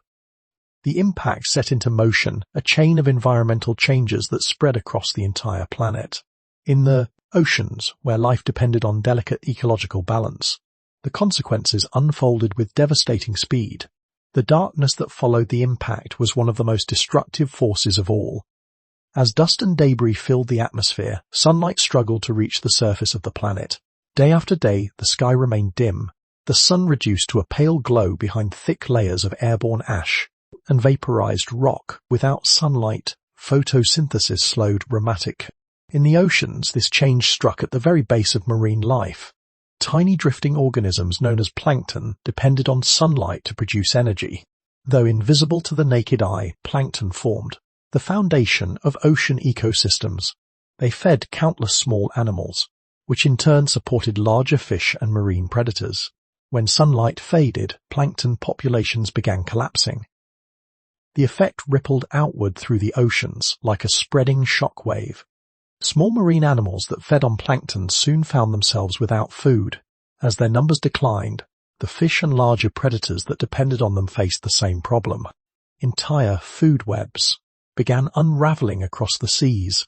For the giant predators of the Mesozoic oceans, the crisis was catastrophic.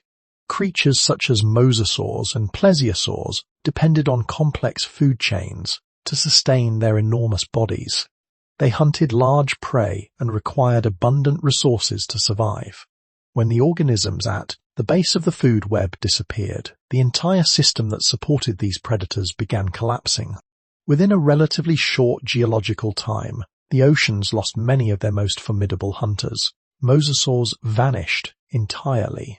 The long-necked plesiosaurs disappeared as well, along with many other marine reptiles that had ruled ancient seas for millions of years. The fall of these ocean giants marked the end of an extraordinary chapter in Earth's history. Yet extinction rarely strikes every organism equally. While large predators struggled to survive the sudden disruption of ecosystems, smaller creatures with simpler needs proved more resilient. Animals capable of feeding on a variety of foods, or surviving in unstable environments, had a greater chance of enduring the chaos. Many of these survivors were relatively small. Certain species of fish managed to persist in isolated pockets of the oceans where food remained available. Sharks, whose ancestors had already survived multiple extinction events across deep time, once again endured the crisis. Marine invertebrates, such as Molluscacete pabi, Conieslo ascamisadas. The animals that survived the asteroid impact were not the strongest, they were the most adaptable. Over time, as dust settled and sunlight returned to the oceans, slowly began chalet selves. Plankton populations recovered, restoring the base of marine food.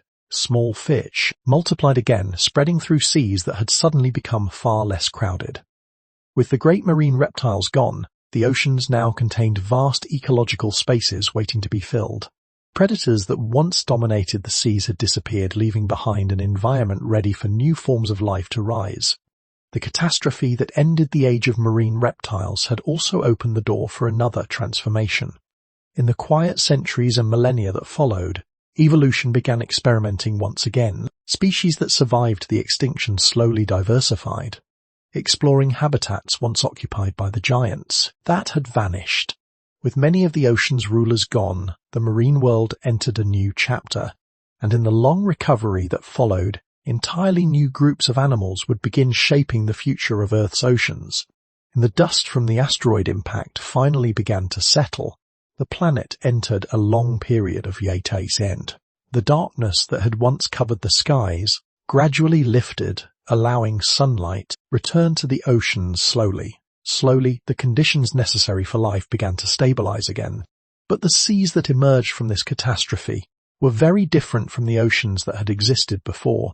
The giant marine reptiles that once dominated the waters were gone. Entire ecosystems had collapsed, and many species had vanished forever. In their place lay an ocean that was quieter, emptier, filled with opportunity. Life, however, has an extraordinary ability to rebuild.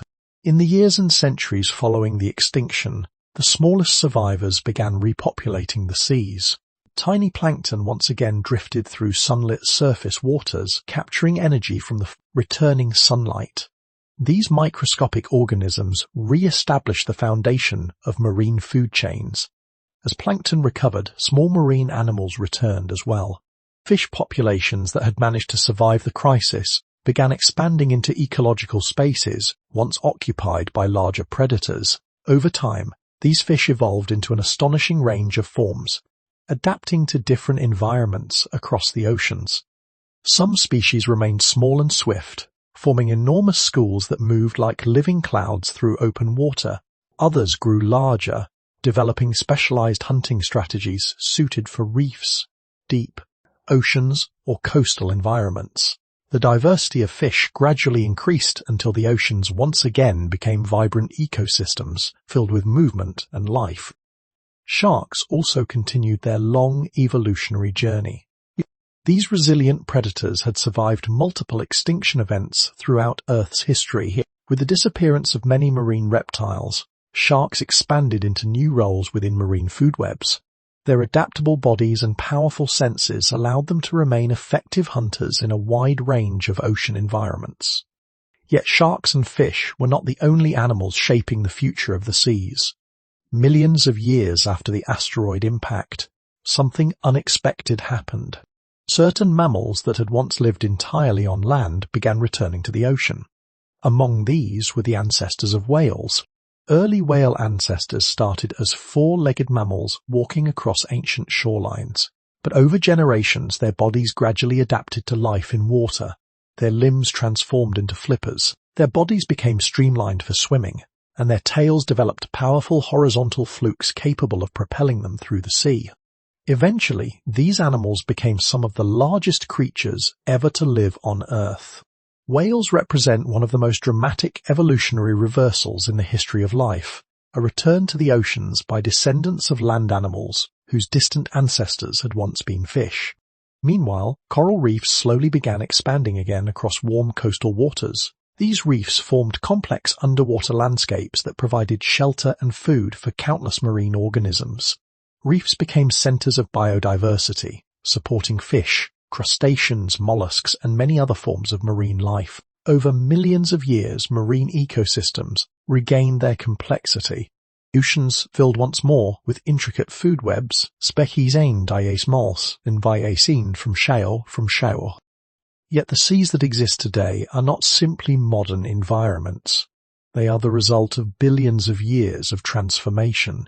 The waters covering our planet have witnessed molten beginnings, when Earth was still forming beneath violent impacts and volcanic storms. They have supported microbial worlds invisible to the eye, nurtured the rise of the first animals, and hosted giants that once ruled ancient seas. They have endured mass extinctions, rebuilt ecosystems, and given birth to entirely new forms of life. The oceans we see today are the survivors of billions of years of planetary change. Beneath their calm surfaces lies a history stretching back further than any human story, a record of life constantly adapting to a changing planet. From the first rain that formed the earliest seas to the living ecosystems of the modern world, the oceans have been both cradle and witness to the story of life itself. And even now, their story is not finished. Far below the waves, new species continue to evolve, and ancient secrets remain hidden within the depths. The oceans still hold mysteries waiting to be discovered.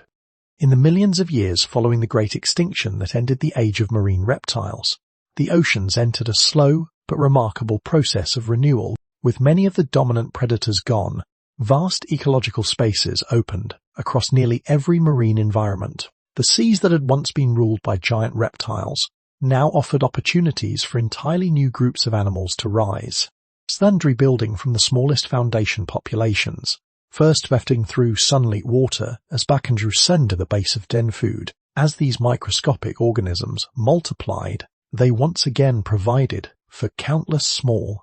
Gradually, the complex networks that support ocean ecosystems began forming again. Fish were among the greatest beneficiaries of this recovery. Freed from the pressure of massive reptilian predators, fish populations expanded into habitats that had once been difficult to occupy. Over millions of years, they diversified into an astonishing range of forms. Some evolved streamlined bodies built for speed in open water. Others developed flattened shapes perfectly suited for hiding along the seafloor. Certain species specialized in feeding on plankton, while others hunted smaller fish or scavenged among coral reefs. The diversity of fish slowly filled every corner of the oceans, from shallow tropical waters to the cold darkness of the deep sea. Coral reefs also began expanding again. These living structures, built by tiny coral animals working together in vast colonies, created some of the most complex ecosystems on the planet. Reefs formed underwater landscapes filled with caves, crevices, and branching structures where thousands of species could find food and shelter. Bright fish darted through coral passages. Crustaceans crawled along rocky surfaces. Mollusks clung to reef walls while countless microscopic organisms drifted through surrounding waters. The oceans were once again becoming vibrant environments rich with life. Yet one of the most extraordinary transformations of this era did not begin in the water at all. It began on land. Millions of years after the extinction of the marine reptiles, certain mammals living near rivers and coastal wetlands began exploring aquatic environments. These early mammals were small creatures that likely spent part of their time hunting along shorelines. Some hunted fish in shallow water. Others waded through marshes searching for food. Over time, their bodies began changing in subtle ways that made swimming easier. Their limbs grew stronger and more paddle-like. Their bodies became longer and more streamlined, allowing them to move more efficiently through water. Nostrils gradually shifted higher on their heads, making it easier to breathe while partially submerged. These animals were the distant ancestors of whales. One early form, known as Pakicetus, still walked on land, but showed features linking it to later marine mammals. Over millions of years, its descendants became increasingly adapted to aquatic life. Their hind legs shrank and eventually disappeared, while their front limbs transformed into flippers used for steering. Their tails developed powerful horizontal flukes that allowed them to propel themselves through the water with enormous force. Eventually, these mammals became fully aquatic animals capable of living their entire lives in the ocean. Some species grew to enormous sizes. Today, whales represent the largest animals ever to exist on Earth, far surpassing even the giant dinosaurs of the past.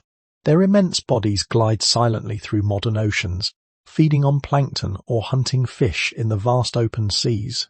It is a remarkable evolutionary journey. Some of the largest animals ever to live on Earth evolved from small land mammals that once walked along ancient riverbanks. By around 20 million years ago, the oceans had begun to resemble the ecosystems we recognize today. Sharks, whales, dolphins, fish, and countless smaller organisms filled marine habitats across the globe. Yet the oceans were still evolving. Life in the sea has never remained the same for long. While many creatures thrived near the surface or along coastal regions, the deepest parts of the oceans remained largely unexplored. And within those dark, silent depths lay environments, like anything found in the sunlit world above. For most of human history, the oceans appeared to be simple places. Sail only belay, badge. Sometimes balafas, sometimes idja, thabisja. The deeper regions of the sea remained invisible and mysterious, hidden beneath layers of dark water that no one could reach. Only in the past century have scientists begun to understand just how vast and strange the deep ocean truly is. The sunlit surface of the sea represents only a small fraction of the ocean's total depth. Sunlight can penetrate roughly 200 meters beneath the water before it begins to fade. Below this boundary lies a region where daylight disappears and darkness becomes permanent. This is the deep sea. In these depths, conditions are dramatically different from the world above. Temperatures drop close to freezing. Pressure rises to levels that would instantly crush most surface creatures. Food becomes scarce, drifting down slowly from distant ecosystems near the surface. Yet even here, life continues. Animals living in the deep sea have evolved extraordinary adaptations that allow them to survive in this extreme environment. Many possess soft, flexible bodies capable of withstanding immense pressure. Others grow slowly and conserve energy, surviving on rare meals that may arrive only occasionally. Perhaps the most striking adaptation among deep-sea organisms is bioluminescence. In the darkness of the deep ocean, countless creatures produce their own light. Through specialized chemical reactions within their bodies, they generate glowing flashes of blue or green illumination that cut through the black water around them. Some animals use this light to communicate with others of their species. Others use it as a lure, attracting prey that mistakes the glow for food or safety. Certain predators carry glowing organs that dangle like fishing lures in front of their mouths. When smaller creatures approach the mysterious light, the predator strikes suddenly from the darkness. In other cases, bioluminescent flashes serve as defense. Some animals release bursts of glowing fluid that confuse predators, allowing them to escape into the surrounding darkness. To explore, the stranger the cricker bay that happens to bokeh that happens to, bis ni no balls lined as lufep. Food is scarce, they cannot afford to miss opportunities when they arise. Have spakas dobal stopes of coppersmag, wasechu. Others rely on delicate sensory organs to detect vibrations or faint chemical signals drifting through the water. Yet perhaps the most remarkable deep-sea ecosystems exist in places where sunlight never plays any role at all. Along certain regions of the ocean floor, cracks in Earth's crust allow heated water to escape from beneath the planet's surface. These openings, known as hydrothermal vents, release mineral, rich fluids into the surrounding ocean. Temperatures near these vents can become extremely hot, and the water emerging from them carries chemicals dissolved from deep underground. Instead of relying on sunlight, organisms living around hydrothermal vents survive through chemical energy. Specialized bacteria use chemicals, such as hydrogen sulfide, to produce energy in a process known as chemosynthesis. These bacteria form the base of entire ecosystems, Around them gather communities of unusual creatures, tube worms, clams, crabs and shrimp that depend on the bacteria for survival. In total darkness, surrounded by volcanic heat and mineral clouds, entire biological, these environments demonstrate something extraordinary. Life on Earth does not always a sunlight. More people have walked on the moon than have explored the deepest parts of Earth's oceans. Today, one occasions of the deep sea. New species are discovered regularly, revealing forms of life unlike anything scientists previously imagined. The deeper we explore, the more mysterious the oceans become. Despite centuries of exploration and scientific study, the seas still hide countless secrets waiting to be uncovered. And some of the most intriguing questions about life on Earth may still lie beneath the waves. Even after centuries of exploration and decades of modern technology, the oceans continue to challenge human understanding. Satellites orbit above the planet, mapping continents with incredible precision. Yet the depths beneath the waves remain one of the least explored regions on Earth. Much of the ocean floor is still unknown. Scientists estimate that a large portion of marine life has never been documented. While thousands of species have already been identified, researchers believe that many more remain undiscovered. Some estimates suggest that millions of marine organisms may exist in habitats that scientists have barely begun to explore. Each deep-sea expedition reveals new forms of life. Strange fish with transparent bodies glide through black water. Jelly-like creatures drift slowly through the darkness, pulsing with faint bioluminescent light. Crustaceans crawl across the seafloor in environments so remote that no human had ever seen them before recent decades. Every discovery raises new questions. How many species exist in the oceans that remain completely unknown? How do these organisms survive in environments of extreme pressure and cold? And what unusual biological strategies might still be hidden in the deep sea? Some of the most important mysteries involve the earliest origins of life itself. Scientists still debate how the first living systems formed billions of years ago. One possibility is that life began in the oceans, where water provided a stable environment for chemical reactions to occur. Among the most intriguing locations for studying these origins are hydrothermal vent systems deep beneath the sea. In these environments, life thrives without sunlight, relying instead on chemical energy released from the Earth's interior. Certain bacteria living around hydrothermal vents use minerals and gases from the seafloor to generate energy, supporting entire ecosystems in total darkness. Some researchers believe environments like these may resemble the conditions in which life first emerged. If true, the deep ocean could hold clues to one of the most profound questions in science: how lifeless chemistry transformed into living systems capable of reproduction and evolution. Other mysteries involve the ocean's influence on the entire planet. The seas play a critical role in regulating Earth's climate. Ocean currents distribute heat around the globe, shaping weather patterns and influencing temperatures across continents. Without these vast moving waters, many regions of the planet would experience dramatically different climates. The oceans also absorb enormous amounts of carbon dioxide from the atmosphere. This process helps stabilize Earth's climate by reducing the concentration of greenhouse gases in the air. Yet the details of how these systems function remain complex, and scientists continue studying how ocean chemistry and currents may change in the future. Understanding these processes is essential, not only for studying Earth's past, but also for anticipating how the planet may evolve in the centuries ahead. In many ways, the oceans represent both the beginning of life and one of the final frontiers of exploration. They cover more than 70% of the planet's surface, shaping weather, supporting ecosystems, and sustaining countless forms of life. Yet despite their importance, much of their vast interior remains unseen. The oceans cover most of our planet, yet we have explored only a small fraction of them. Every expedition into the deep reveals something new species never observed before. Unusual geological formations and ecosystems thriving in places once thought impossible for life. These discoveries remind us that the oceans still hold countless secrets. Even today, humanity is only beginning to understand the vast world hidden beneath the waves. And perhaps the greatest insight comes from remembering how this immense story began. on a young planet where the first oceans slowly formed beneath dark, ancient skies. Long before the oceans existed, the Earth was a world of fire.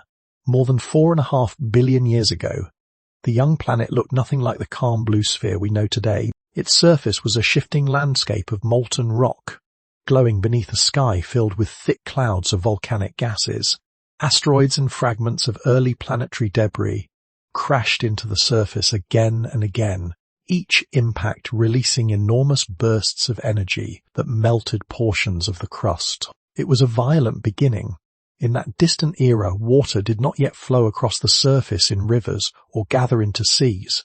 Instead, it existed mainly as vapor suspended in the dense atmosphere surrounding the planet.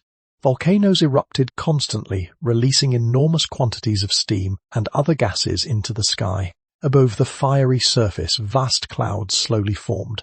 For millions of years, the young Earth gradually cooled. The bombardment of asteroids became less frequent, and the planet's outer layers began to solidify into a stable crust. As temperatures dropped, something remarkable began to happen in the atmosphere above. The water vapor that had long hovered in thick clouds began to condense. Rain began to fall.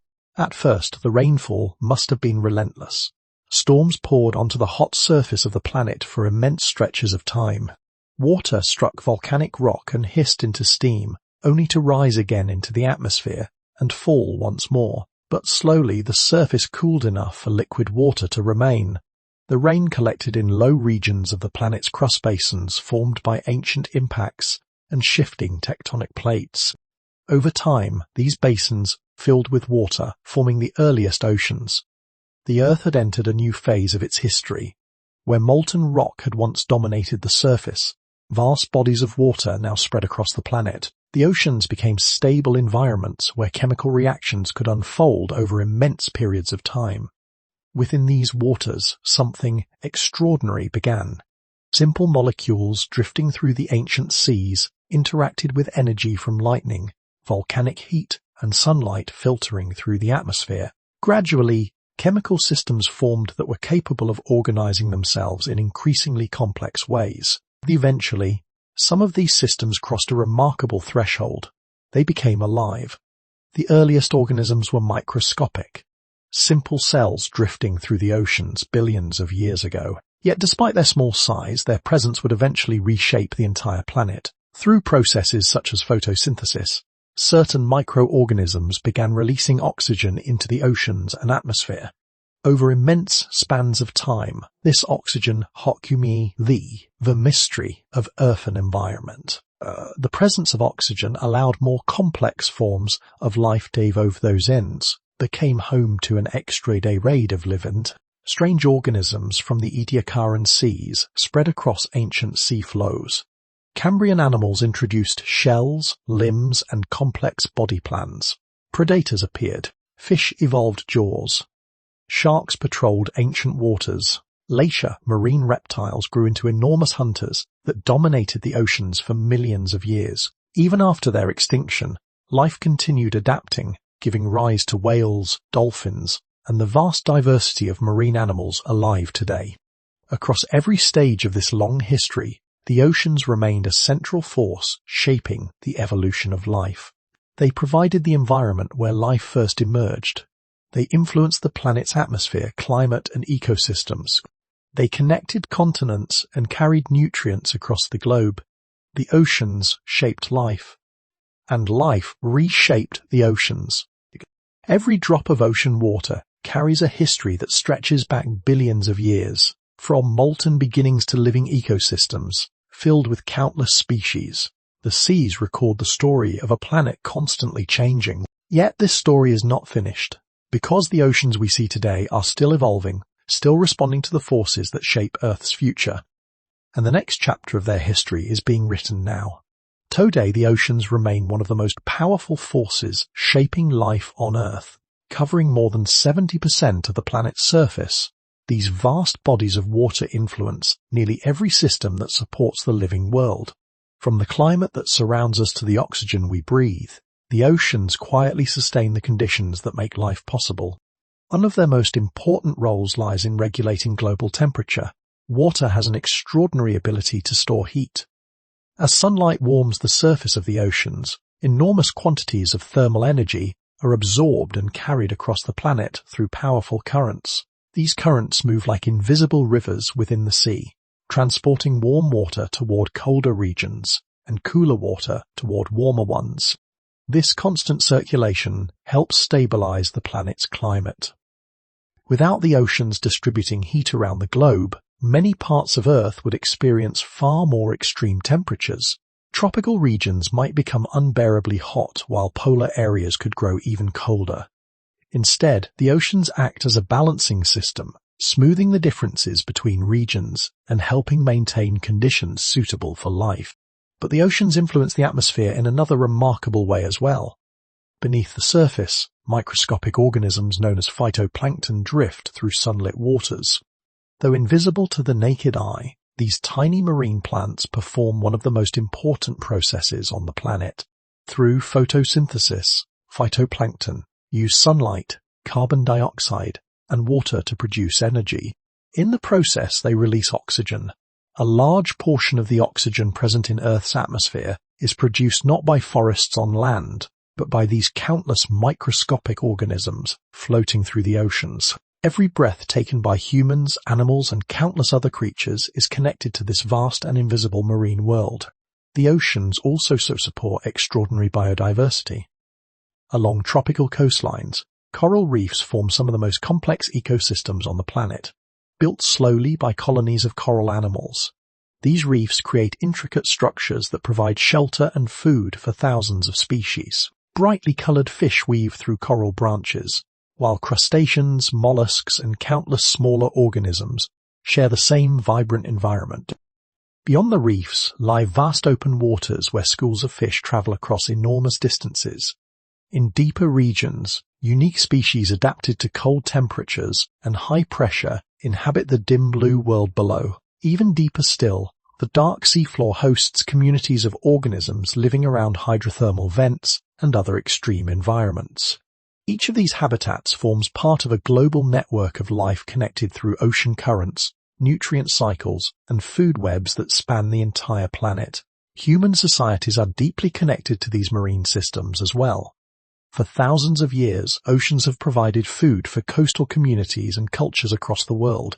Fisheries supply essential sources of nutrition for billions of people. Shipping routes across the seas enable global trade, connecting continents and economies through vast networks of transportation.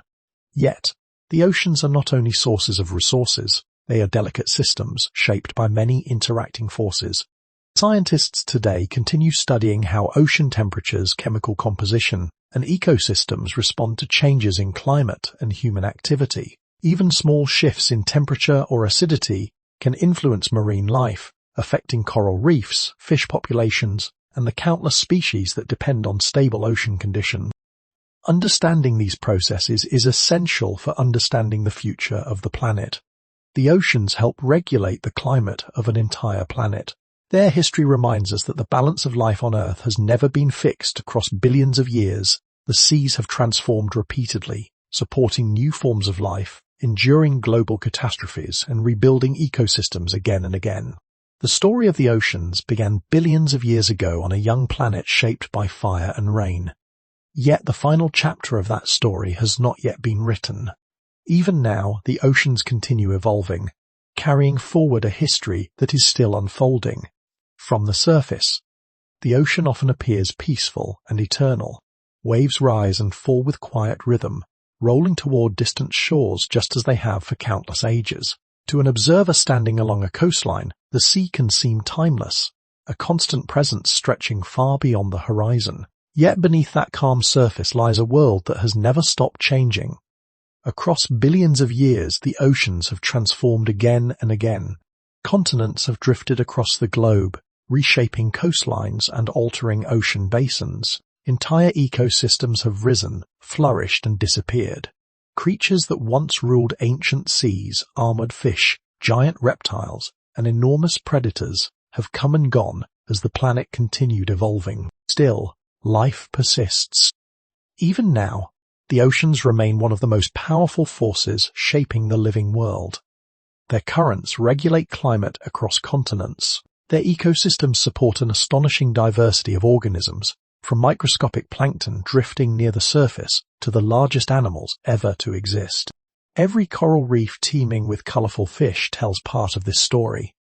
Every migrating whale traveling thousands of kilometers through open water carries forward a legacy that began long before mammals even existed. Even the smallest organisms, drifting invisibly through sunlit waters, play roles in cycles that influence the atmosphere and climate of the entire planet. All of them are part of a history that began billions of years ago. It began when the young Earth cooled enough for rain to fall across its surface. Those ancient storms filled enormous basins, creating the first oceans. Within those waters, simple molecules interacted and eventually formed the earliest living cells. From those tiny beginnings, the oceans became the cradle of life. Over unimaginable stretches of time, microbes transformed the planet's atmosphere. Strange multicellular organisms spread across seafloors. Animals evolved shells, limbs, and senses that allowed them to explore new ecological roles. Predators appeared, fish evolved jaws. Sharks and marine reptiles rose to dominance before disappearing again through extinction. And yet, through every transformation, the oceans endured. They absorbed catastrophe and nurtured recovery. They carried nutrients and energy through currents that connected ecosystems across the planet. Again and again, life adapted to changing conditions, finding new paths through the vast marine world. Even today, the oceans remain full of mystery. Despite centuries of scientific exploration, much of the deep sea remains largely unknown. Vast regions of the ocean floor have never been observed directly. New species continue to be discovered each year, revealing forms of life that challenge previous assumptions about what organisms can be. Some animals glow in complete darkness. Others survive near hydrothermal vents, where toxic chemicals pour from the Earth's crust. Entire ecosystems exist in places where sunlight has never reached. Somewhere in the depths, new discoveries are waiting. Perhaps unknown species drift silently through the black water of deep trenches. Perhaps ancient ecosystems continue thriving in hidden corners of the ocean floor. Expedition into the deep reveals something unexpected: how little we know about the largest environment. The oceans may hold the deepest history of life, and some of its greatest mysteries fraudulent beginnings of a molten planet, the living co-stims of the modern world. The seas have shaped every chapter of Atiel's story. And that story is far from complete. New species will evolve. Ecosystems will shift. Continents will continue drifting, slowly reshaping the oceans that surround them. The journey that began with a planet of fire has become a living world shaped by water. And beneath the waves, the story continues.